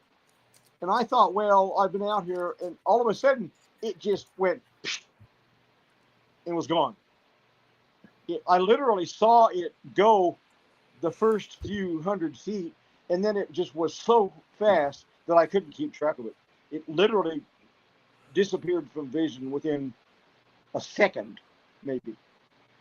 It started out, there was like 1, 2, and so I went in the house thinking, well, that was very interesting. You know, I was probably out there 2 minutes, right? Mm-hmm. The clock had moved almost half an hour. So I had close to half an hour. I had close to half an hour of missing time. And it seemed like 2 minutes to me. Right. Now, I don't know what happened during that time, but I definitely was out there because the clock had physically moved. So anyway, you've got that. That's one of the photographs that I sent you, Chris. You've got it there somewhere. I'm gonna keep looking for this. You know, it looks kind of like Starship Enterprise, black and Chris, white. By the way, Tom, what? Excuse me. What I'd like to recap, what Terry's saying, we have to look at a bigger picture here. A lot of people think, oh, UFOs, there's just grays. They just think there's just one species. No, there are so many alien species from our research coming here. I mean, you know, I've heard one figure, 31 alien species. Then the top, I heard some ex-Air Force guy said who studied it, who retired, there was 71 species. And all, you know, this Earth is a special place to come because third physical dimension, and they're coming here, whether they're, you know, monitoring us, guiding us, and they're, you know, Anunnaki and the UFOs been so interconnected with the human race for hundreds of thousands of years. And here's what's interesting, you know, there's many different levels of the mentality, consciousness of these aliens. Like Terry says, some of the highest level, they're light beings. They're almost like angels in a way. But then there's the whole range, all the way to the lower range, like reptilians, which we've all heard of them, and then grays, which can be more like clones or robots or AI stuff, and then the tall whites, and there's so many different kinds coming here. And another thing interesting, what I've heard, like a few different reasons why they don't make direct contact and direct influence, because supposedly, like universal law, God's law, we on this dimension, we still have to have a certain amount of free will, and they can't interact directly. They can be like a salesman or car salesman or a con artist, or show something or try to influence us externally that way, positive or negative, depending what their consciousness level is. And you can see that covered. They're almost like humans, low level mentality to high level mentality too. So because we still have a certain amount of free will, so we can pick right, wrong, you know, positive, negative, like out of the Bible, or pick God, Satan, whatever.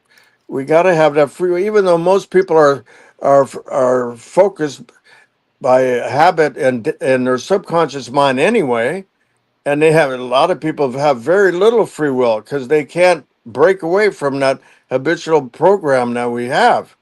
But Matrix. like the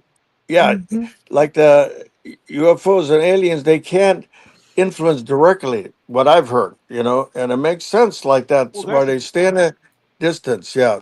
Okay. That's exactly what Dorothy always said, is that they are watchers.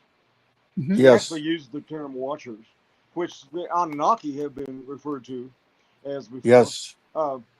She actually said that they are like watchers, and they watch what we do, but they can't. It's like the non-interference clause on Star Trek. You can't interfere with the development of a civilization, but you can pay attention to it, and if it's going too far off, you might be able to give them little hints along the way somehow to put them back on course, even though, I don't know about you, but it seems to me like we've gotten way off course here lately. Oh, yeah. I mean, there is so much low-level energy going on. It's really frightening. And wow. Let me interject something. What's interesting, maybe you guys read it. There's a book called Power versus Force by Dr. David Hatfield, quantum physics guy. And he put Hertz cycles and conscious level, he tried to put the whole human race on a scale from 0 to 1,000. And like 1,000 with God conscious, Christ, Jesus mentality. And 200 and below was hatred, jealousy, anger, selfishness, power hungry, that kind of stuff. And unconditional love was maybe 500. And then he did a test, electromagnetic test of, we all go up and down, but generally speaking, and I think late 1980s, the consciousness level was 186 of the planet, average. Wow. But what's interesting? A few years later, surprised. Yeah, a few years later, I think 7 planets aligned, and it popped up to 206. So it shows how external influence energies from a planet, solar, everything can influence us, really, up to a certain point. But then you can imagine what it is now. Maybe it's 3 right now. I don't know. Yeah. That's what it feels like right now. Like we're just fighting a losing battle. Yeah, but throwing positivity into this. Another point, what was interesting, they felt like one human being on a planet that was 1,000 can pull up the rest of the human race. Yes. And they said like 750 was avatars, which there's like 12. Those 12, if we didn't have the 1,000 one, those 12 could hold the human race, So it's very interesting. A lot ties into biblical stuff, Christ, Jesus, everything that would, Yes.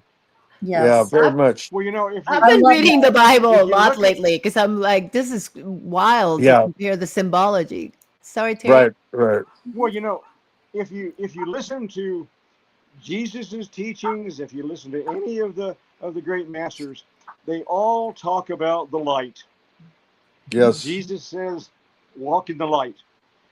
This little light of mine, I'm gonna let it shine. All of those songs, all of the scripture, everything is talking about walking in the light. Right. And Jesus knew all this. Yes. He was just saying it. Nobody knew at the time what you should do. Nobody knew that you were supposed to be walking in the light. None of the pharaohs, nobody knew this. They were all really earthly, all into the sexual aspect and the gold and all of the riches and owning this and owning that and the physical, the tombs and all of the, of course, I really think that the pyramids have a far greater purpose than just tombs. They've never found a body in any of the pyramids on the Giza Plateau. No. They've never found a body. So what does that tell you? And then there have been portals. There are yes. Well, portals and energy. Yes. I think that if you read any there's a guy who has written a lot about the pyramid energy, and if you look at various things that he has in his books, and I've tried it myself, you can actually mummify a small dead animal if you put it under a pyramid. Right. Okay. So instead of it rotting, it will mummify. Yes. So pyramids had something to do with keeping the body mummified, even though the mummies were not all put inside pyramids. But I know for a fact that pyramid energy. And well, Tom, don't you still sleep under a pyramid? Yes. I mean, I slept in a pyramid for 5 years, and all it is the frame, aluminum too, and you got it's copper. It's got to be a copper material, and it's got to be the same dimensions like the pyramid. Like the sides are 5% less than the base, and then oriented true north. And who came up with all this was Nikola Tesla, first of all, related to the pyramids. And he knew it was something else. And there's all kinds of theories. For example, like the Nile used to run right up to the big pyramid, and a couple of them. And the theory is that there was a canal under the pyramid, and they had a way they could magnetize granite. So when the water would go under the pyramid, it would granite would magnetize it, create negative ions. Then up to the queen chamber, they had a way they could combine oxygen and hydrogen, and had a way to spark that, add a spark to it. There's a theory that they even used the Ark of Covenant, because the main sarcophagus out of black granite, which you can't find black granite anywhere on the planet, was the same size as the Ark of Covenant in there. That could have been a generator that sparked it up, and it could create electricity and go out to the apex. They said the apex, most of the pyramid was pure quartz crystal. 70% of the planet's quartz crystal, and that would go out to the obelisk like an antenna. And that was originally what Nikola Tesla came up with, But that's only one purpose. It had many different purposes, I was in the pyramids in '95 and went in the main pyramid in a sarcophagus. And yeah, I mean, you can't fit a body. It's not big enough that way. And but the sound, the vibration is so low, like a low pitch generator. Very low like that. And I had a vision of like monks in there with brown hoods and everything, when I was in there. And yeah, it was a great experience. Really interesting, That's awesome. That's very cool. Are you guys Tom. hearing Tom all the way? Tom's cutting out on me. Is he cutting out on your end?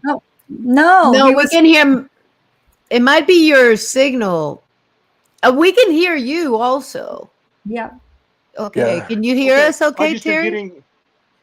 Yeah, I can hear you okay. Hearing you fine, but Tom is cutting out, and so I don't know. I didn't know if that was going to show up on your video or not. No, he sounds good on my side at least. Me too. Let us know. Chat, let us know if we have any audio issues. Chris, one more point to back up at the beginning of the show.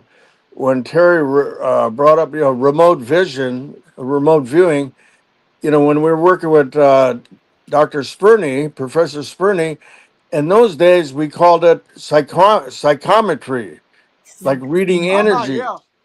And then a modern term which came from the military group, they had through the intelligence department, they had a thing that was called Stargate, I believe it was.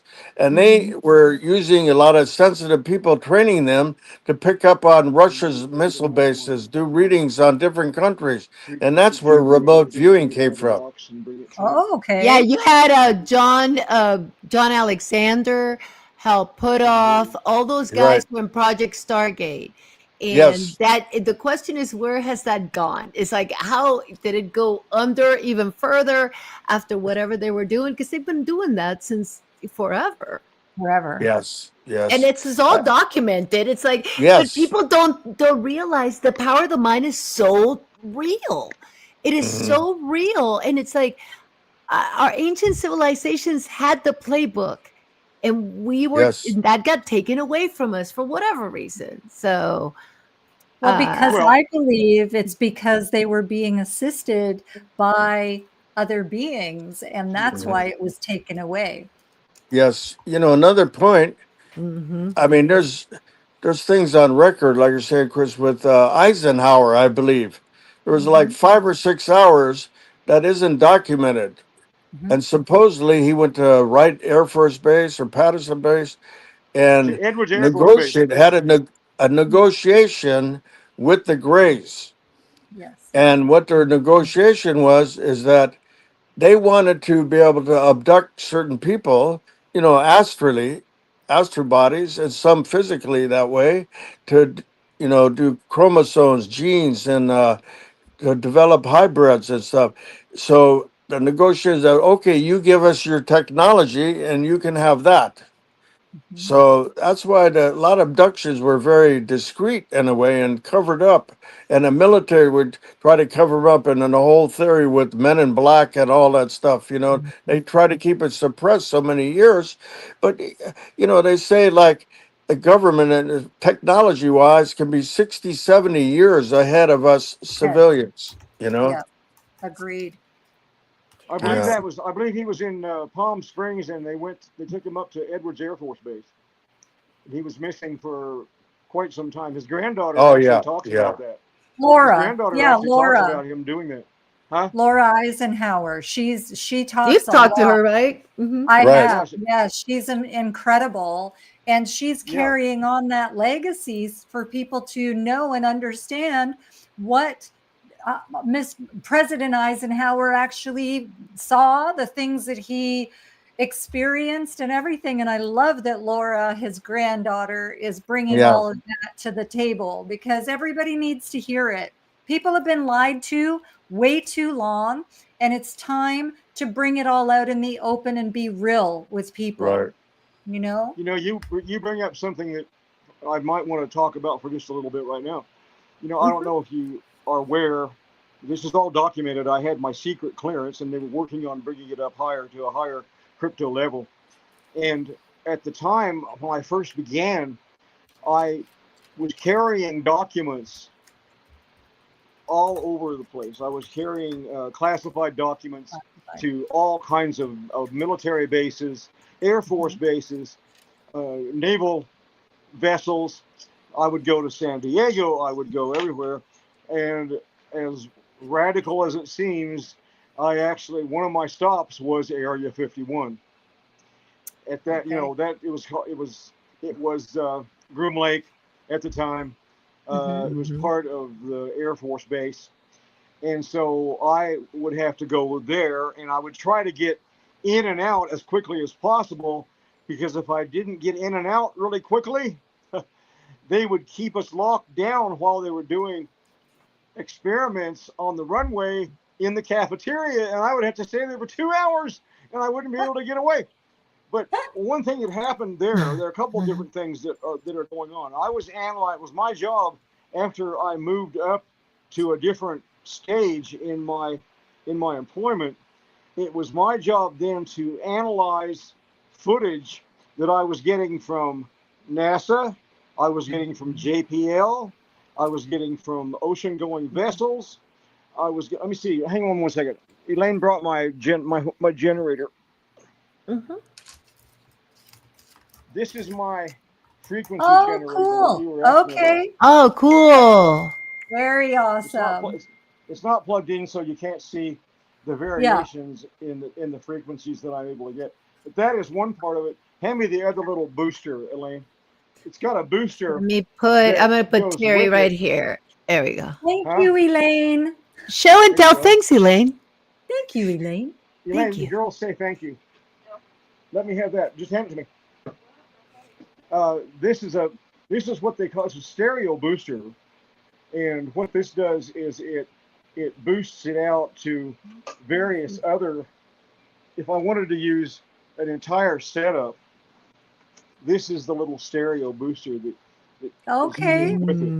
And you Cool. add that, and that adds another level of sophistication to the frequency. And what I'm able to do with this, I actually built a small frequency generator right here. Oh, wow, that's So cool. I can use this. Wow. I built this with Radio Shack parts. Of course This you is a little did. Radio Shack box, Radio Shack Swiss. I don't know if you can hear it. Yeah. You hear it? Mm-hmm. Yeah. Yeah. It's 5.7 kilohertz. That Okay. is the frequency for gold. Okay. All I have to do is turn this on, that little tiny sound, that little speaker there, and that broadcasts a 5.7 kilohertz, and I can detect a micron piece of gold infinitely.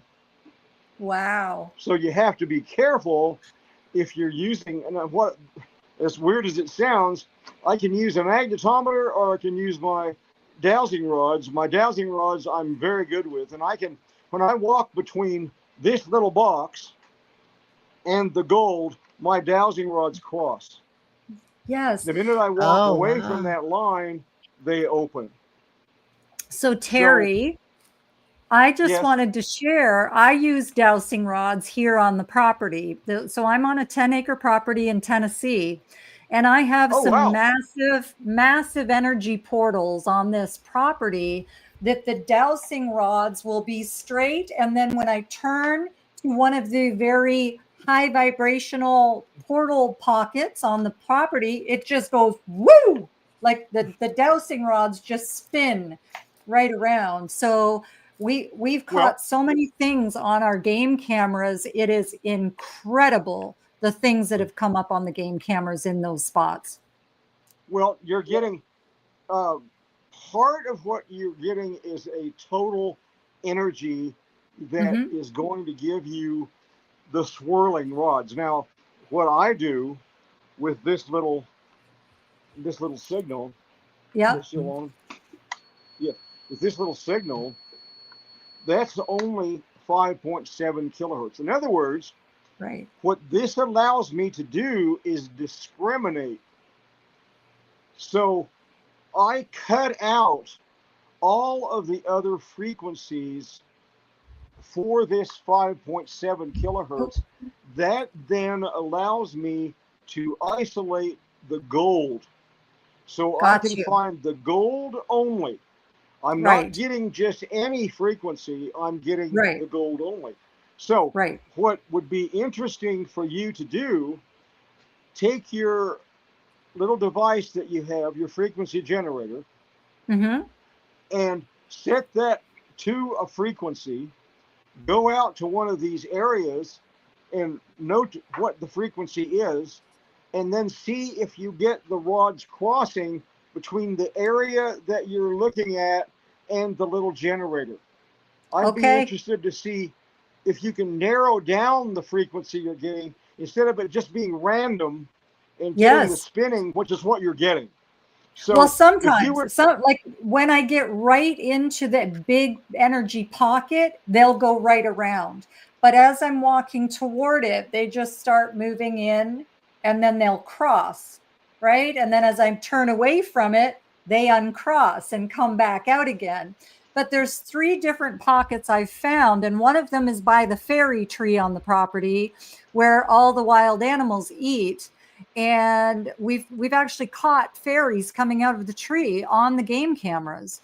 And like one of the areas too, there's going to be a teepee put there because it's so high. Oh, you can't hear? Am I cutting out for you guys too? I can hear you fine. Terry's having an issue. I think you're having an issue with your audio. I can hear everybody fine. I'm having a problem with your audio. So what I did manage to glean from what you said initially, what happens with my device to a line between the gold and the machine and the generator, okay? When I get to that line, the rods will cross immediately.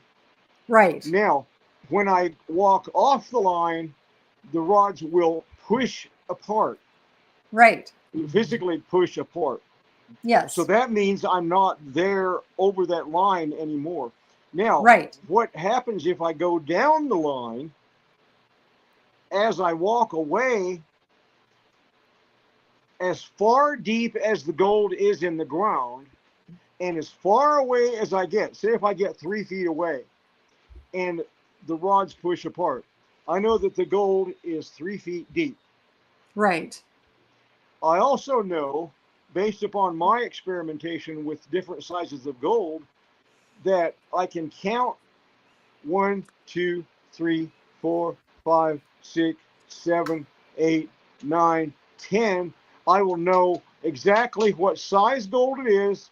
I will know exactly how deep it is in the ground, and I will know exactly, where it is on the line. So I can actually, if I want to go 3 feet deep, I can dig 3 feet deep to find a micron size of gold. But if I want to find, if I find that it pushes apart slower, then I've got a larger piece of gold, and it might be worth going 3 feet deep. So that's what you're probably getting when you're starting to get to the area. It's starting to energize and starting to pull toward each other to cross. And then when you get right in there, you've got so much going on that your rods are spinning. Yes. And I bet as you walk away, they open up again. Open up. Yes, Don't that's they? exactly. Yeah. Well, I don't know about you, but when they push apart on me, they literally push apart. Oh, mine too. Like it's like strong. It's almost like somebody's taking it and going whoosh, because it's such. Yes, that's what happens for me. Yeah, it's very cool. It's interesting how this. I didn't know much about dowsing rods, but we were working on our gold property up in Southern California. We had a ranch, a 265-acre ranch. I don't know, Tom. I think you were not around with me right at that time, but we had a ranch up in the Palmdale, Lancaster area, and out in the desert there, out toward I'm trying to think, if you went up toward Big Bear. Then back in that part of the country, we had a 265-acre ranch that had gold on it in the past, and so we wanted to get a well dug so we have water to work with. We had like a 7-foot trommel. We had like a 30-foot conveyor belt. We had all this equipment up there at the ranch. Anyway, the first time I ever tried dowsing was to find this water. Right. And bang, the rods crossed. Just wow. And so I said, "What? There's got to be strong water." So as I walked away, they started to push open. So we dug right there, and we got something like 300 gallons an hour. Wow. Out of that well. Okay. That's how strong it was. It was very strong. I don't know if that was that exact number. It was a huge amount of water. It was a lot. We had like an 8-inch diameter pipe, and it was full of water shooting out 5 feet. That's how much water we were getting. Anyway, that's how I first learned about this. But then I learned about the gold detector. And when I built my own, that kind of helps me. I can use that now to sensitize in a lot of different ways. If I don't have, the problem is if I don't have if I don't know what the frequency is, that's a problem because I can't get anything accurate. It's all over the chart. Right. But when I take my generator out to the area, like when I showed you those orbs and that kind of thing, when I take it out, then I can set it to a specific frequency, and I can go through the frequencies, and I can tell when I'm getting activity, especially if I'm photographing. So we've gone we've gone all the way up the whole spectrum, and we've gotten very interesting things on. I wish you'd find the one of the orb that I took. I'm gonna start showing some pictures, and you can tell me because I have a and I was gonna go through. Is that okay? Yeah, well, see if you can find that one reddish-looking, Mars-looking orb. Yeah, hold on. I know where that is. Talk about that. That's under the Dorothy file. Hold on. I don't know why I had it under the Probably Dorothy is. Hold on. It Yes. was used. It's like Tom, you're just a making me red. seasick. Yeah. I love Tom on the run. Tom on the run. Here we go. Hold on. Let me. I'm gonna show this, and then here. That I know it was around There you there. go. It was around there. is that No, it? no, leave that. No, that's not it. But I want to tell you about that. Okay, tell me. Okay. That is what Dorothy calls that her healing orb. Okay. Now, if you will get a still of that, take it from you just photograph your screen or whatever. You will notice that orb will pulsate. You might even be able to look at it closely now. And did you see it pulsating? It does. It's got the pink in the middle. Like there's a pink ball in the middle, and then the red. It is wild. Now that is what Dorothy calls her healing orb, and that has also enhanced as we've had it. That's a still. That photograph right there, that is a still that I have that Dorothy gave me of that orb, that red orb that we took when we were there. It actually was visible to us, and we took a picture of it, and now it enhances itself, and if you stare at it, it will pulsate, which is really interesting to me. And it does seem to enhance. That pink pops. That pink just starts to pop in my face. Like it's wild. It's really cool. I'm gonna scroll through these because you got a ton. Look, okay, that's the one. That's the one I got across the street that I enhanced and added some light to it. But if you look at the black and white version of that, it looks for the world like Starship Enterprise. Amazing. Oh, that's the one that you were saying. Yeah, there's all kinds of ships on this one because you got this too. That's Dorothy's. That's that came Dorothy's. off of her one frame photograph. That was one of the physical craft that she called in for the. Yeah, I actually have that clip also. That's one. Now that is Peter Gatilla took that picture. We were at my property in Southern California, up near the ski areas, near Wrightwood. And I said, I feel like there's probably something around. So what I want to do is I'm gonna meditate, which I did. And Peter was behind me, and Peter took that picture. Now, if you make that larger, just enlarge the orb part. Can you do that? Might be difficult to do. Can now that enlarge work? it a little more. Enlarge it a little more if you can. I'm going. Yeah. Yeah, you can't really see it on my. Well, you can see a second orb there. Make it a little. You smaller. see a middle, like there's like a second orb, but no, you can see they're overlapping. Oh, right here. Down below. So that was when I was meditating on the light beings or clearing my mind or whatever you want. See the pattern in there? Yes. And that was right in front Yeah, of it's not just one solid circle. It's got like a big chunk. I mean, if on mine, on the one that I've got, which is the original, I can see all kinds of interesting patterns in there. And then I can below see it, really, it's like an overlapping or a second orb. But that yes, that was that appears in all kinds of photographs with me. Now, I don't know if it's like a guardian angel around me. I don't know what it is. But especially when Peter Gatilla takes pictures of me, that comes up. That's right in front. That's in my driveway, looking west. Oh, wow. And the mountains are right over here to my left. There, that was it. Go back. This one?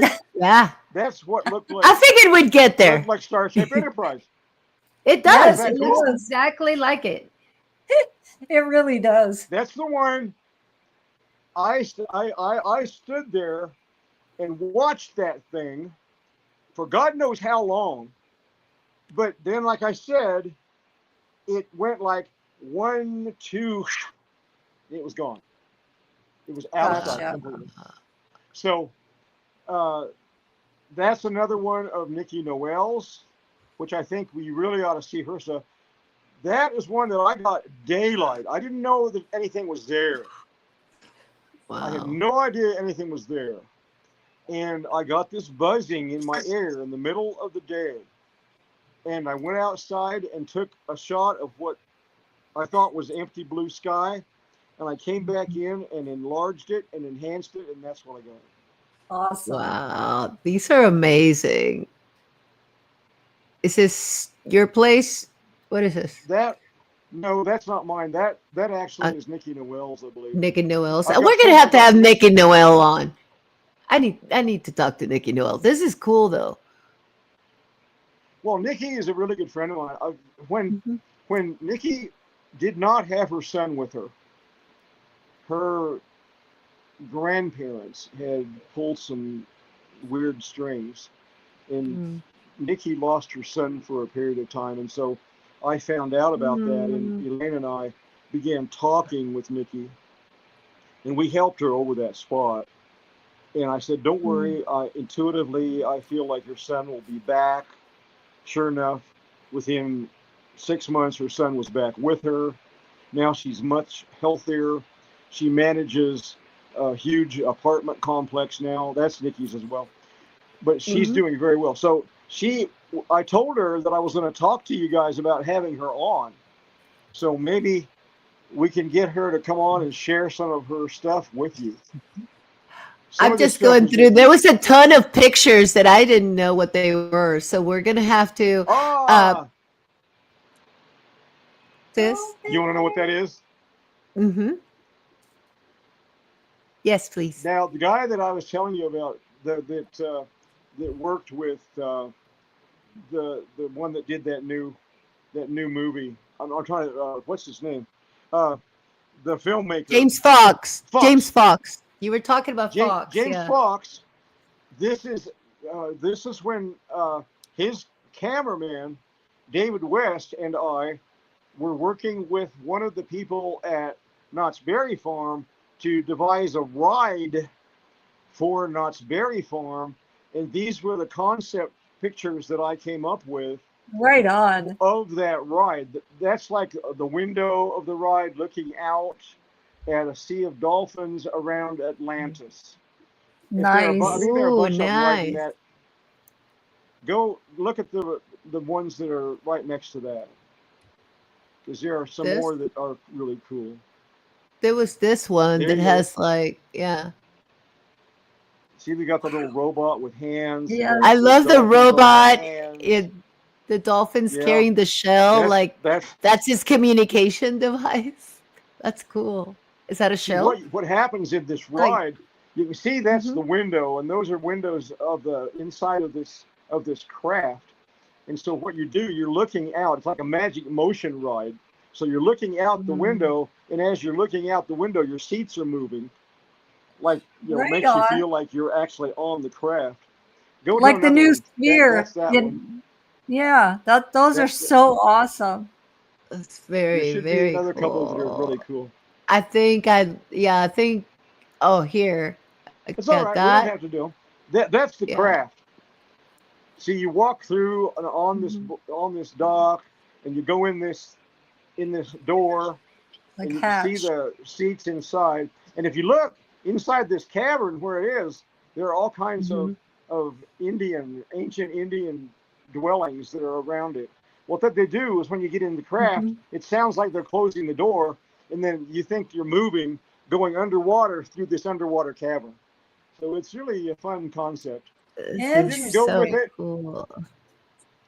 They decided not to go with it, but it's too bad they didn't, because it would have really been a cool deal. That's another one of the orbs. That was one of the ones that's up right in front of my house in the high desert in California. When I didn't have the generator on though at that time. But it showed up. What? No, go ahead. I was just meditating, and Peter Gatillo was taking pictures behind my back as I was doing so, and that was in the west, right there.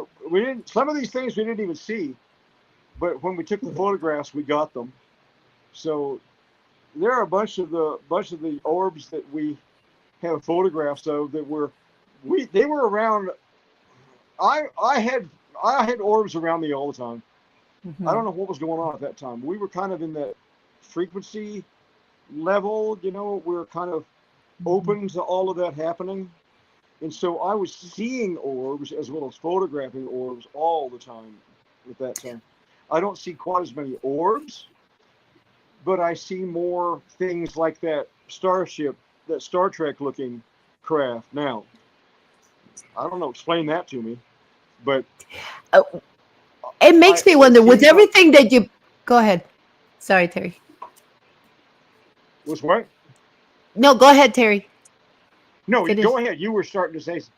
Well, I wanted to ask you guys something, because we talk about all these amazing experiences you both have had. So what is the thing, like, out of everything you've seen after all these years, what is the thing that freaked you out the most? Like, I want to hear both from Tom and you on that, because it's like there's got to be some things that just really just baffled you, or are you just so used to it now that it's kind of second nature? Well, it's kind of second nature, but it's always exciting to see something. Tom has a really neat story about when he was out walking along the railroad tracks with some friends. That's a good story, Tom. Tell us, Tom. It's Tom's story time now. You guys, I was like 17 years old, and it was Cerritos, pretty close to where I live now, which Los Angeles County, close to Long Beach. But they didn't have a bunch of houses there. It was railroad tracks, and there was a few stables there, because it's a perfect place to ride horses. So I had a girlfriend, and then we were with another friend. There was three of us. We rode down railroad tracks, a few miles, and we came back, and it's about 6 p.m., starting getting dusk, and we're taking a saddle off to a horse, and my back was to the sound, and the girl and my other friend were on the other side of the horse, and all of a sudden the horse started jumping up and down, and we're trying to calm the horse down. Then we started to hear this high-pitched generating sound, going very high-pitched, and I look at the glow on their faces. Their eyes looked like we saw a ghost or something, or a UFO, and they had a kind of blue metallic glow on their face. I go, what?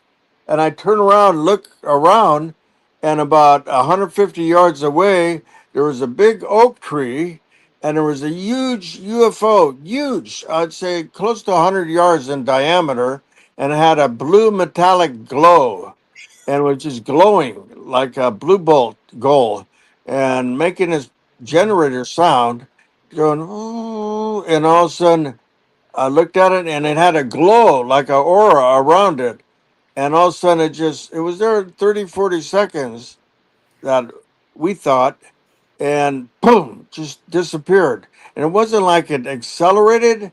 To me, it was like it just popped in the universe or this dimension and popped out, like changed gears. And then the interesting thing, like I told you guys before, I mean, we talked about it for hours that night, that three of us.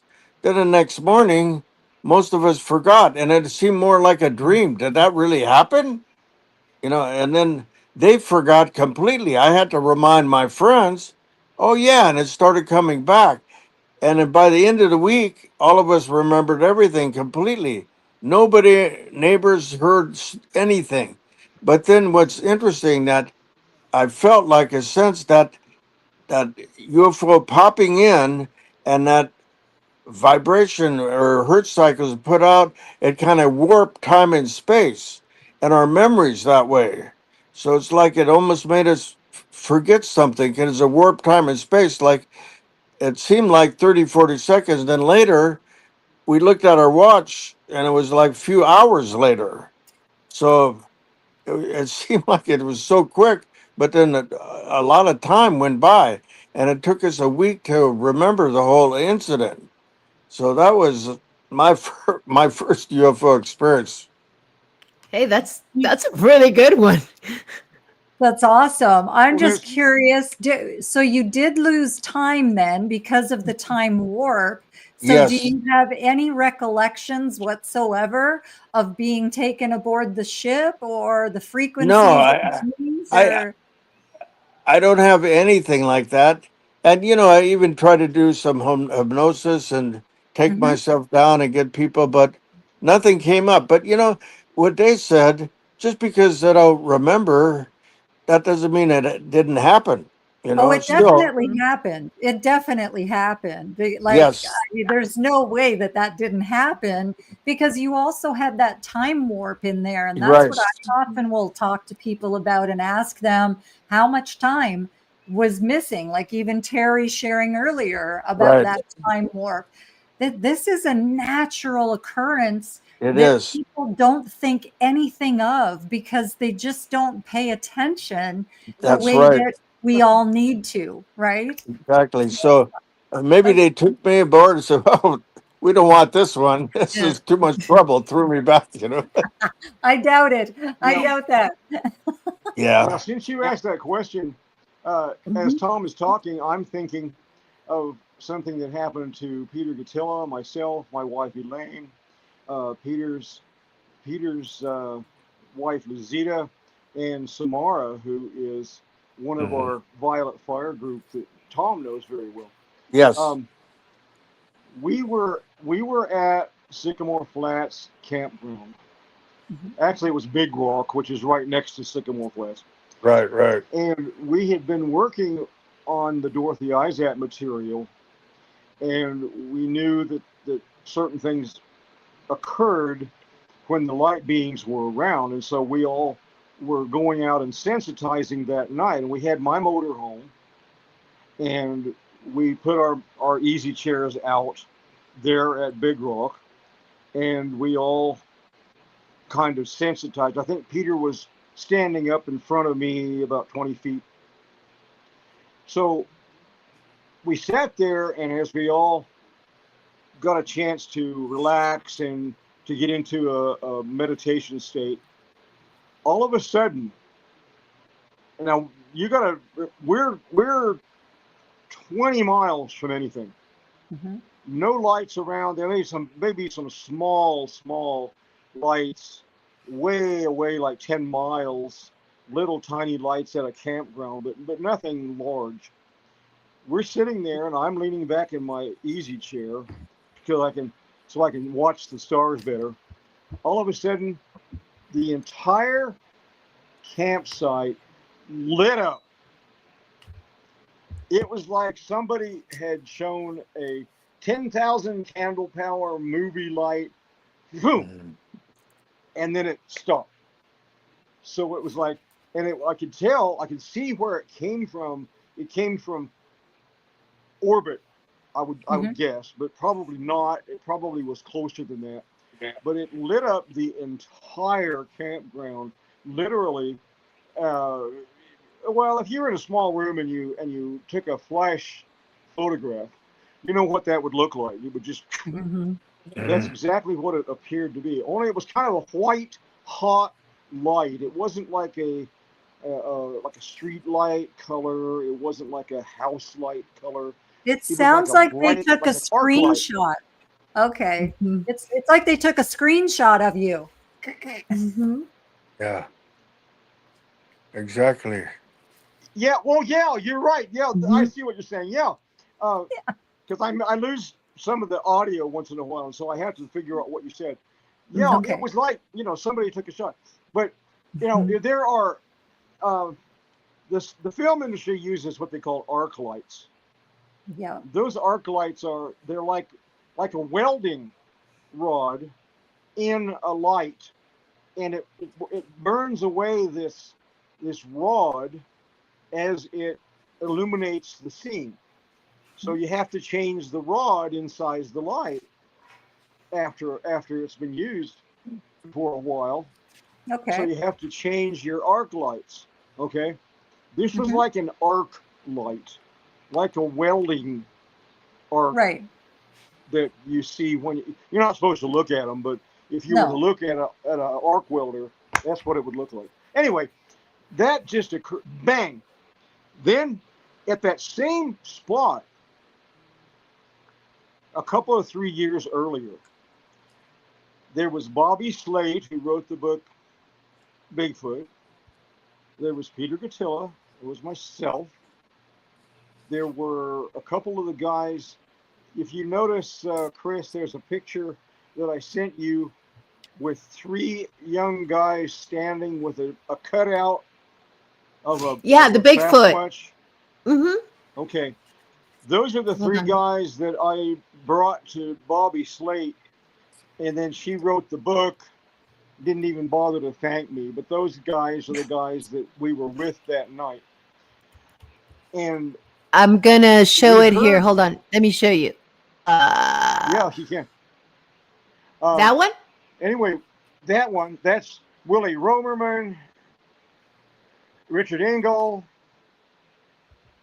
That's the guys. That's the size of the Bigfoot that chased them down the highway at Sycamore Flats, which is where we were when this story I'm about to tell you occurred, and also where the arc light type light flashed at us.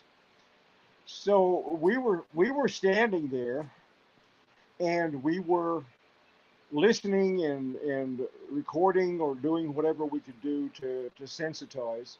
And we heard what sounded like a donkey bray across the valley.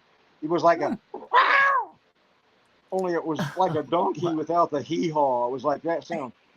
And I'm like, what in the world was that? And so we all kind of stuck around for a little bit, and then it was getting like, I think it was like 3 in the morning or so. So we all decided, well, let's go ahead and go on down to Sleazy's and have some of Sleazy's chili, which, by the way, we couldn't eat before an expedition. We always had to wait till after the expedition to have the chili. Anyway, we all decided to go down, so they all kind of went ahead of me, and I had my red Ford Courier that I drove like a bat out of hell all the time. And they were already down the road, and I was coming down the road, and I was going around a curve. The curve went around, I don't know how to show you on screen. It went like left to right.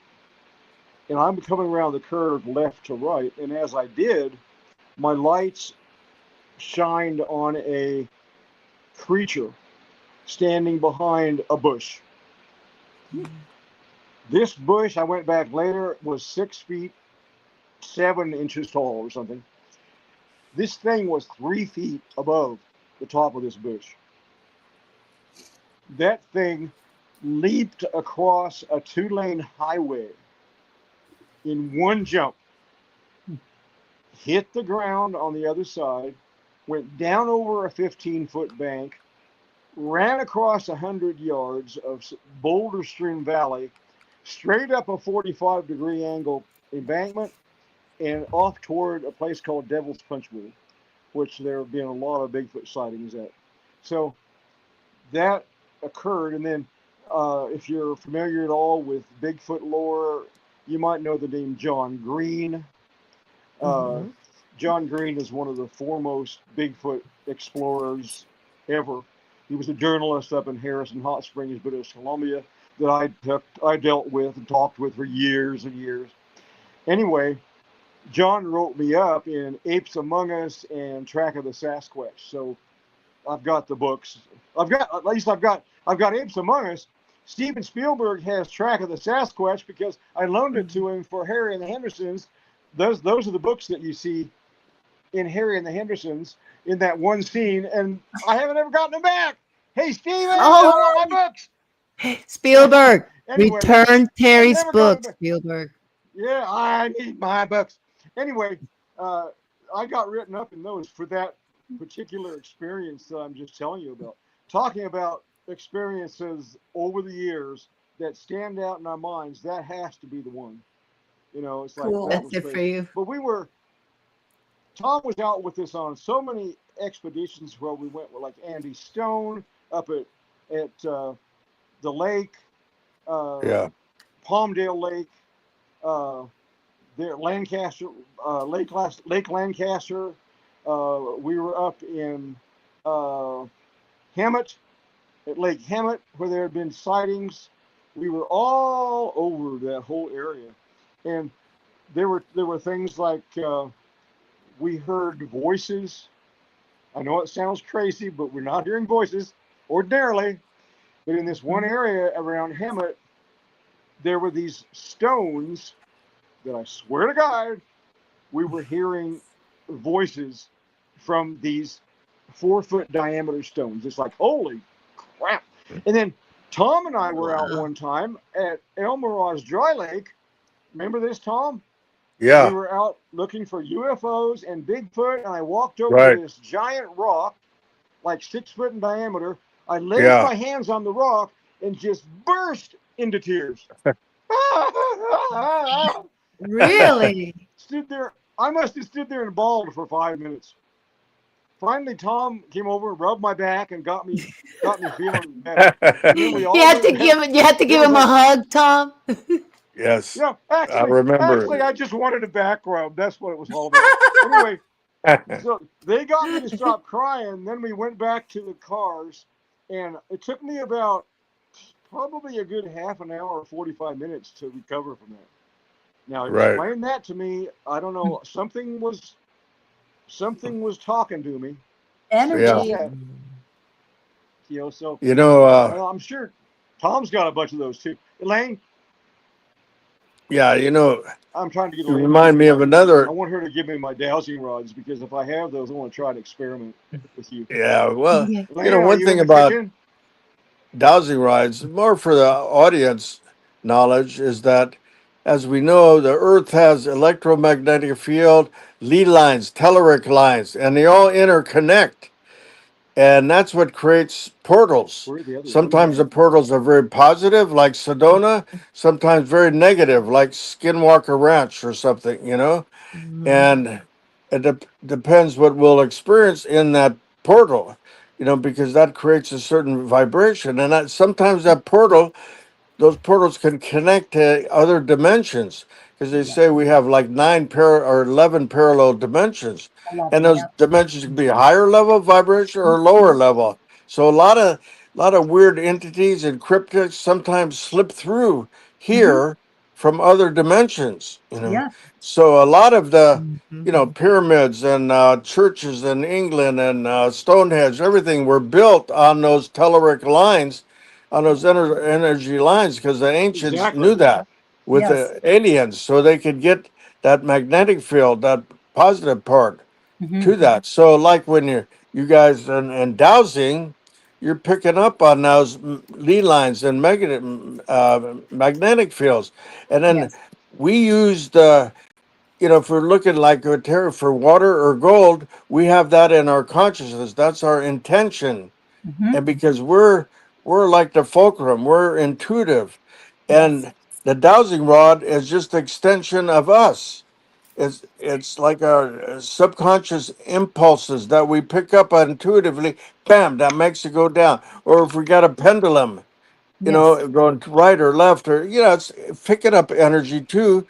But that's because we're intuitive. Our aura, our energy, and subconscious little impulses are making go clockwise or counterclockwise to pick up, to identify with that energy. So it's just so people know what's going on. It's not some mystical thing. It's science, No, really. right. It's just natural for us. I want to share something with all of you. Okay. Tom included. Yep. I want you to just look at the gray behind your eyelids. Yeah. Just bear with me for a minute. Close your eyes. I want you just to think positive energy rods cross. Yes. I'm not going to do this. I'm going to let it happen. Look what happened. Open your eyes. Of course. Whoa! Wow. So we're hooked. And Like I said, as we're you all hooked guys, up together. You Yes, might as we you are. guys know, open your eyes and watch if you want to. You want to see it? Uh-huh.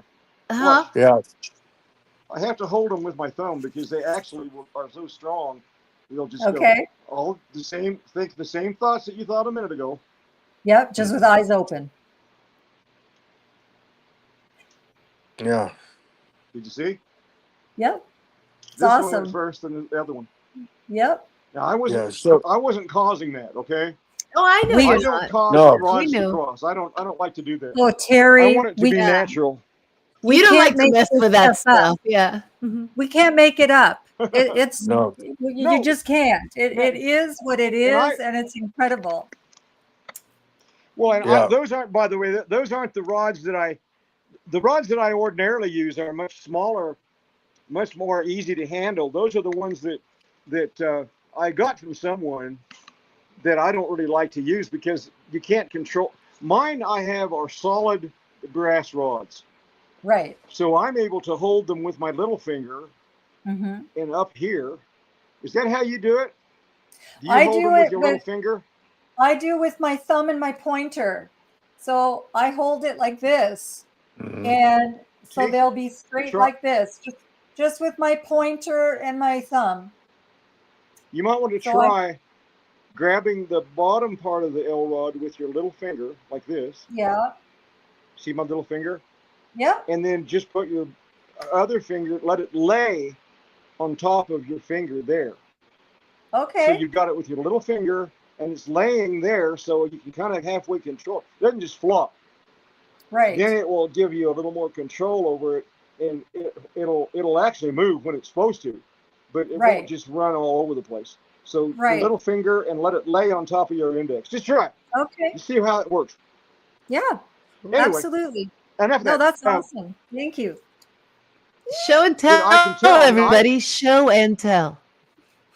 Well, I know I could literally feel. It's like when I'm doing my gold hunts, I can actually feel the pressure moving it. Right. I have nothing Yeah. to do with it. It actually moves itself. So Yes. that was a nice experiment. You know, you're miles and miles and miles away, and I'm still feeling the energy from you guys. You know. Absolutely. It was like, you know, the Rife frequency that Elaine used for her cancer cure. She had stage 4 ovarian cancer, and I found out about Rife frequency like a night, but this is how it all ties together. Bobby Slate was looking at Laetrile for cancer cure. Well, I had no idea that anybody that I ever knew would have cancer. Well, Elaine comes down with stage 4 ovarian cancer. So the first thing we did was get her on Laetrile, which is vitamin B16. That's B17, Yep. Elaine? B16. B17. Yeah. B17. Yes. B17. And so that's the Laetrile. And then I learned about Royal Rife, who had come up with the cancer cure using Rife frequencies. Right. Yes. So we bought the Rife machine. The Rife machine works quantumly. So no matter where we are in the universe, and we have the DNA, mine and Elaine's, in the little Rife machine, it will send that frequency out, that healing frequency out to us. And so I have stayed away from any kind of cancer. Elaine got over her stage 4 ovarian cancer. And her oncologist can't believe it. She's like, your cancer just doesn't act right. Why isn't it doing what other cancer does? You know, Elaine can tell you that herself. You know, that's what she says. And she was not on board with Rife or with Laetrile or anything when we first met her. Right. Now she's like, you know what? Maybe there is something to these alternative. You can't deny it. These things cannot be denied at all. You know. So well, look, we're frequencies. Absolutely. We're all frequencies. We're part of it. We're all connected. We're made of water. We get affected just as much as the earth does. If it hurts, so do we. You know. Well, you know, we're all part of it. I think we're going to start seeing more and more Oh yeah. frequency healing in the major hospitals and university hospitals, because I think that they're finally learning. Yes. Tesla said frequency vibration. Okay. He knew. Mm-hmm. I Energy, started frequency, looking into vibration. that. Oh. Yes. Well, and Yeah, I don't know if it was like, I don't know if you guys know, but this is what I do. Like that, I'm an energy healer. I'm in my wellness center right now. Right. And when Tom was talking chakras, I was pointing to the chakras. Yeah. Oh yeah. Here. And so I am always working with energy, frequency, and vibration to assist in other people's healing. I am all about the natural modalities. That's what I do. So I've been works. posting energy, frequency, vibration forever. Yeah. You know, well, if you want Akashi to know Chris the and I secrets of the universe. Yes, and we know, and we just had our second last space that we did on X. That was the topic: energy, frequency, and vibration. And I'm always talking about consciousness and the shifts in energy, and every single thing is energy, frequency, and vibration. It's where you're tuning into that, right? Yes. And Tom, when you were talking about the chakra alignment, I use crystal singing bowls in my healing center, and I do sound bath healing for people. And I've got 7 crystal singing bowls that are all tuned to the individual chakra. Beautiful. Fantastic. Neat. Yeah. So this is so beautiful for me because I resonate so much with everything you guys have been talking about. It's exciting. That. Well, that's probably why. Go ahead, Tom. Like all of us have done so much research, particularly Terry too. But just like you're saying, to us, this is the future of really healing. Certain hertz cycles frequencies can destroy certain illnesses, everything, and certain other frequencies can enhance things and mental states, mentality, consciousness level. Absolutely. And a disease to us, it starts in your aura, your magnetic field first, because there's a gap, there's a void, there's something in a magnetic field, out here first. And then that eventually materializes in our physical body. So if you keep your aura very strong and balanced and high level, like Terry's talking about, it strengthens your whole immune system for everything. Absolutely. That's what you do, Yes, exactly. That's perfect. That absolutely perfect, the way that you described that. And it's so important, and everything is heading in that direction. Yes. Less people want to be on pharmaceuticals. More people are contacting about the natural healing modalities. Right. And I'm a Reiki master. I've been a massage therapist for many years. And I'm also a shaman because my ancestral lineage is from the Mi'kmaq tribe out of Nova Scotia, Canada. Oh, yeah. So I've been a shaman for 25 years. That's great. Yeah. And just like you take Ayurvedic healing Yes. with herbs and everything, there's everything here on the planet to heal anything, Yes, and we just have absolutely. to think that way and be more natural and be attracted to it. Yeah, absolutely. Well, everything that grows on Mama Gaia is for a purpose. And I would rather see people using natural herbs and medicinal property plants than using pharmaceuticals or Oh my God. using alcohol, because alcohol is poison too, Right.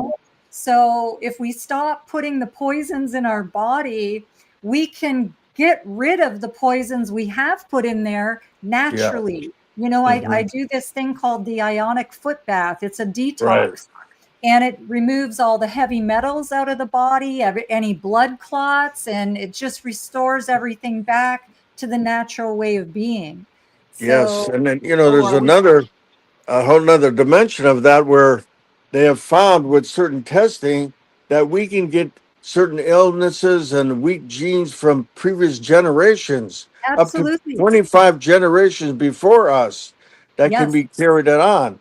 or we get psychic ability. That could be positive or negative. Some Mm-hmm. psychic ability, some genius, some certain capacity from previous generations. And then even there's been, on a negative thing like uh, Masonic stuff, there's some curses. There's a curse on a certain person that can be carried on through generations too. Absolutely. And that's why it's so important for all of us to be tuned into our own energy frequency and our vibration so that we can prevent that stuff. Like we can put protections around ourselves so that none of that stuff can happen. I do it every day. I do that stuff every single day, putting protections around myself. And, we are in control of our avatar. And we are all conscious, divine, spiritual beings, light body beings. And we're all part of the same one. And and we need to pay attention. So many people are kind of in that zombie-like state where they don't pay attention when they're feeling low, when they're feeling they don't even realize why they're feeling so low. It's because their frequency is on the bottom. It's bottoming out, And there are so many ways to bring your frequency up through meditation, through prayer, through listening to better music, Yes. I have to do that myself. I have to do that. Yes. Or even in the people we align with, the people we choose to be in alignment with makes a huge difference. So I've stepped away from many people in my life that were toxic because they brought toxic energy. And it's like, no, I don't want that for me. I can love you from afar, but I want to be around people that I'm in complete alignment with or pretty close to the same alignment in energy, frequency, and vibration. And then we're all boosting each other. That's how this works, right? So we keep each other lifted when we can think about these states. Well, another thing. For years. Go ahead, Tom.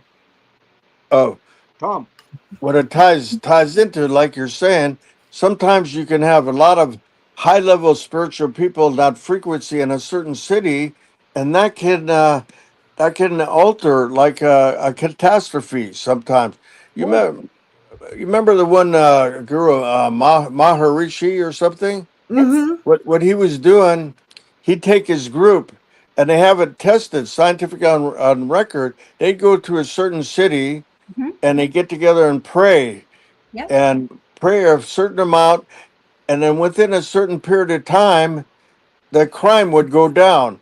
The less people would go to ERs and less people to hospital. So like the higher vibration people, it's like an inverted pyramid, like we're talking about with human consciousness. And then there's an inverted one, upside down pyramid for negative. So say the negative one, it takes 10 people to, to bring some drug addict up or something. But then you get to the upper ones, it takes one person to bring 100 people, one person to bring 1,000 people up, and that higher vibration is what tunes into the Earth's magnetic field to hold the planet together. The Earth has a consciousness too, and we're tied into that. Yeah, we're here for that. We are here to help her. Yeah, go ahead, Terry. Well, I'm praying that all that's happening now, with all of this stuff that's gone on just recently, even Charlie Kirk passing away, and all the stuff that's happened since Charlie Kirk was assassinated. There have been so many vigils, prayer vigils. The big one, they had a huge one for Charlie in Arizona. In Phoenix, I think it was. And that has got to bring up the vibration of this entire planet. Because we've been down in the dregs for so long. And I've been feeling, oh my gosh, we've got to do something to get us out of this low vibration. So I talk all the time on X about trying to bring up the vibration of the whole planet. So that's what I'm trying to do. I'm trying to make people aware that they've got to stop wallowing in the hog mud. They've got to get up there and get their frequency high so we can start recovering from this illness that we all have. Yes. And that, you sound like you're doing the same thing. I know Chris has got that high vibration. That's why we hit it off right there, Chris. She's a high vibratory person. It is our responsibility because each one of us needs to take this seriously. What we throw out there is bringing us all down, people. What we are throwing out there is dragging us all down. Please just think about not only you, but it's like everybody else that's around you. We're all feeding off each other. And nobody, it's like we're not doing anything about it. It's like, oh, it all sucks. Well, let's do something. You know, it's like if you think of it on a personal level initially, you find yourself feeling tired and sad and down and upset, and you need to think along the lines of thinking along higher lines. Yes. You need to think more positively, and that's a good way to start. You start thinking more positively about everything in your life. You get rid of the negative thoughts, get rid of all the negative aspects around you. If somebody makes you nervous and you can't stand to be around them, walk away. Yes. You know, it's going to bring you down to a low that you'll never get out. I know it's not easy, but you've got to, you know, because you just can't handle it. You know, we're not made to be able to handle that, you know? No. I didn't understand why in the world I was feeling nervous and upset around some people. Finally, it dawned on me, I can't be around them anymore. Yeah. So I just cut those people out of my life without being mean. I just stopped going around and stopped communicating. And all of a sudden, things looked much brighter. They aren't perfect, but they're much brighter than they were. Well, but I think what you're saying, too, is so very important to anybody who listens to this show, is that as an individual, each of us as individuals, we are the only ones that can control our energy, frequency, and vibration. It's up to us. Nobody can control that for us. So when we are in a state of allowance for somebody to affect and dim our light, that's on us. That's not their fault. That's on us, because we can control the energy that we surround ourselves with. Right. And it's up to us to do the inner work. We've got to go inside and we got to clean all that out and say, no to the negative, no to the nefarious, no to the chaos, because we can have peace. We can have that. And I just would like to mention as well, you guys were talking about how you can shift things with meditation. And this is definitely, Tom, a proven scientific fact.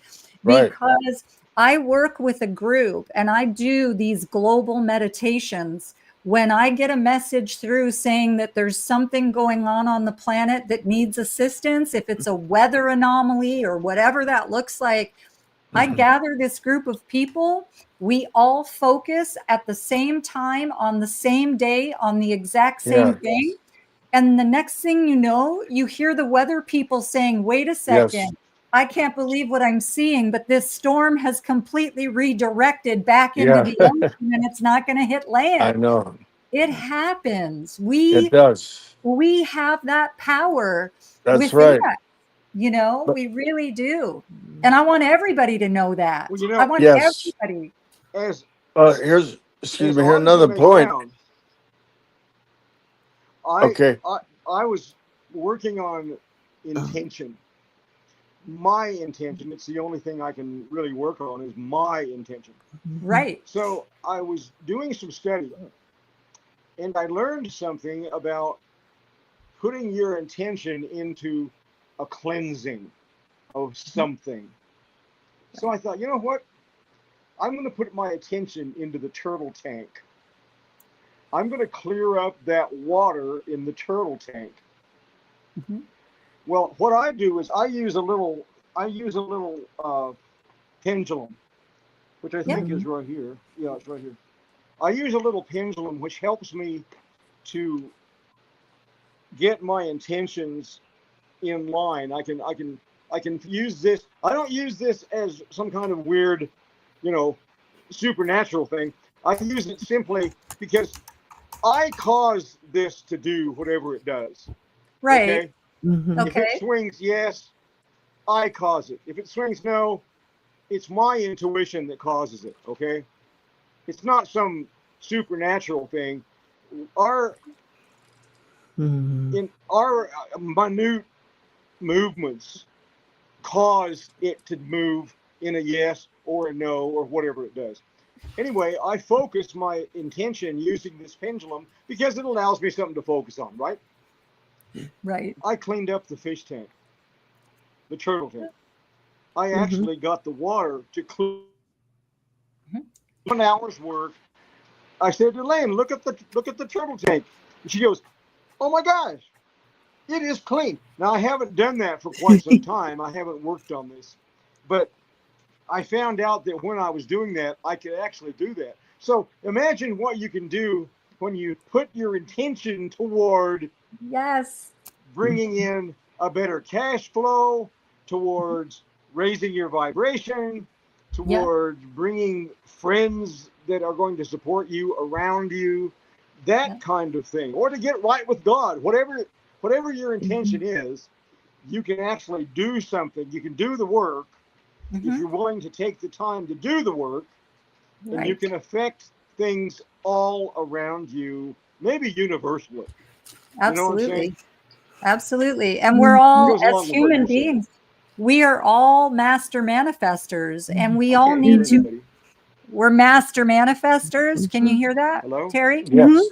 Okay. Yeah, Terry can't hear me, unfortunately. Yeah, and Tom, I think you might have lost the battery because we can hear you, I might have Terry. lost my battery. And I've got Can you hear me now? I can hear you, Tom. I want to. Bluetooth, so let me change my battery. You can hear me? While you're doing that, yeah, Terry. Okay. Okay, Terry, go get your battery fixed.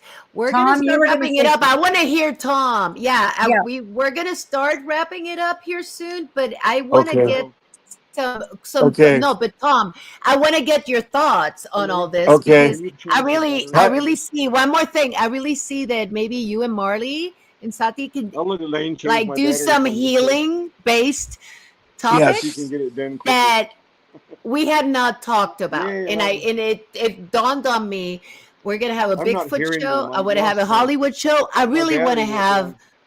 a So I'm healing not show. hearing the Like, Okay. Sounds great. You good with hold that, on, Tom? Yes. You're good with it, Tom? Excellent. Okay. Sorry, I had to mute Terry for a minute because he's trying to fix his. Give me a thumbs Okay. up when you get your mic back, Terry. Tom, go ahead. Okay.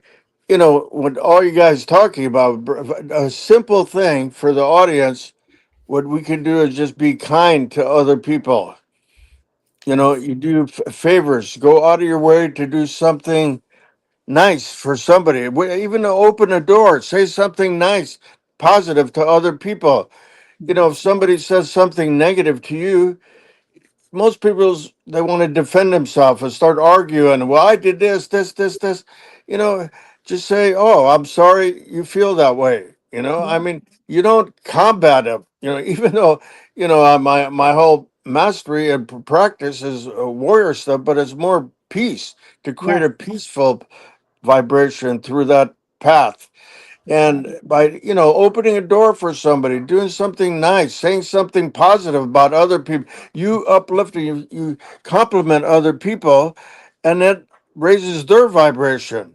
And then they're going to carry that person said I was very smart or intelligent or whatever, or prettier, or I was in great shape or whatever. I mean, compliment people gets a lot farther than arguing people and defending yourself. And then like you're saying, we're the creators. Now, as soon as you start pointing fingers, we start pointing fingers. Well, you did this, but that's your fault. You did this to me, your fault. We give our power away. As soon as we take responsibility, like you're saying, for our own self, whether right or wrong or anything, we empower ourselves. I mean, if we take our power back, we can do something about changing it. So, Absolutely. I mean, not just being nice and kind to people and complimenting of people. I mean, even narcissistic people, you can control them very easy psychologically. I mean, CIA has done tons of research on all this stuff. And being involved with other countries and everything. And when I was in Special Forces, CIA was our kind of intelligence and stuff. But I learned more through my karate martial arts stuff and controlling your opponent Absolutely. mentally, Yes. physically, technically. So that's just a very important point. I think very simple. What more people can do to raise everything up. I agree. And a smile goes a long way too. When Yes. we're crossing paths with somebody and we just send Yeah. them off a smile, 9 times out of 10, that person is going to smile right back at you. And you've then recalibrated their energies for the whole day just with a Yes. smile. That's right. Yeah. Simple things. Absolutely. I love I your know we way of lost thinking, Terry Tom. again. We Yeah. keep losing Terry. I'm really looking forward to doing the health stuff with Tom because Okay. I just feel so in alignment, Tom. And you speak the exact same language that I do. Akashi I Chris know. can tell you that. I And know. it's just, this has been so exciting for me. Actually, in a way, we don't even have to talk. Yes, right? Exactly. Yeah, more telepathically. Yes, absolutely. I hope I Terry's know. okay. Terry keeps coming back and leaving But us. he's static. Yeah, Terry, really it's static. I really do see huge synchronicity between the two of you on this area right now. So, Yes. and I see that you guys have a connection, and it'd be really cool to have that. Yay, Terry's back! There he So, is. we're gonna start wrapping it up. I Tom, couldn't get you. anything I else can't. that you want to share before Terry? I'm gonna switch over to you because I want to hear No, I just want to say, too. with knowing Terry's all these decades, he's an incredible, intelligent guy, very smart guy, and an expert researcher. You can see how he documents everything, and he's got proof in all the photographs. I mean, I never took that many pictures at all. I just went for experience that way, to adventure and interesting and knowledge. But Terry's a real true scientist. He really documents everything, and it's just so fortunate we got him. Well, We love you, it's in, Terry. I love it because I No, think it's so important to put together the consciousness with the science to Right. figure it out. Because if we don't do that, there's no figuring anything out. No, you got it. You need both. Yeah. Yes, you do. Absolutely. I'm glad you're back, Terry. Yeah, I tried coming back in for a minute. I couldn't.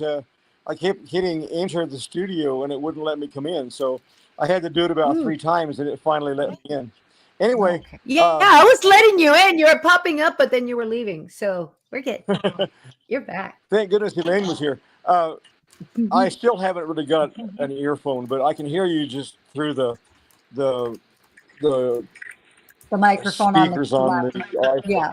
So okay. I finally my brain is finally beginning to function a little bit. So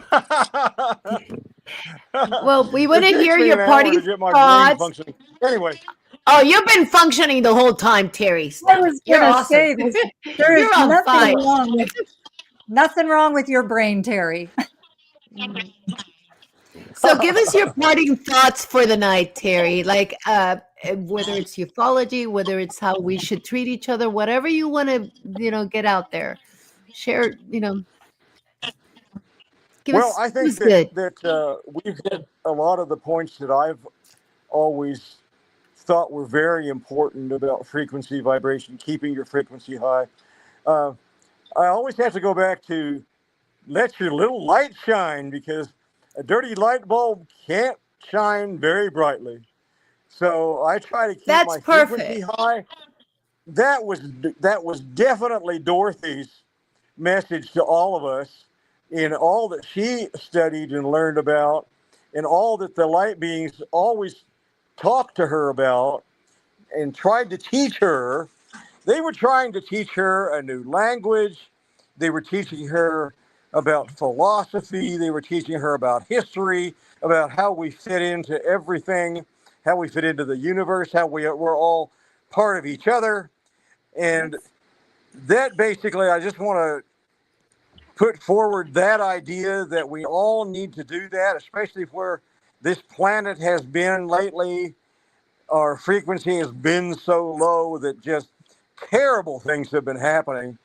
And we need to bring that frequency up so better things can start happening here on the planet, and we'll be able to advance as a planet. If we don't get our frequency up, we're not ever going to be allowed into the Galactic Federation.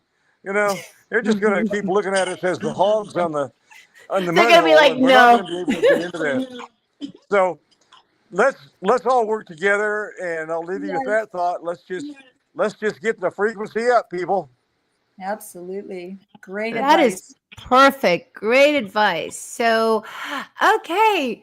Sati, any thoughts before we wrap it up? Because we're at 3 hours. We're going to be back in a few weeks here with the Bigfoot show. I'm so excited. Well, and that's what I was going to say. Guys in the chat, everybody that joined us today and was using the chat to communicate, there were some incredible messages, and I'm so proud of all of you. And thank you all for being here, because you did a great job keeping up with everything in the chat. And as far as Tom and Terry, I enjoy both of you so very much, and I look forward to our next shows, and I look forward to other things that we're going to do together, because there's going to be a bunch of it. I can just see it and feel the energy of it. So thank you guys, because you've both been incredible. Thank you, both of you, for even having us on. It's an honor to be here and have a chance to put this consciousness mentality out there. Appreciate it. Thank you. It's the pleasure is all ours, guys. You're incredible, both of you.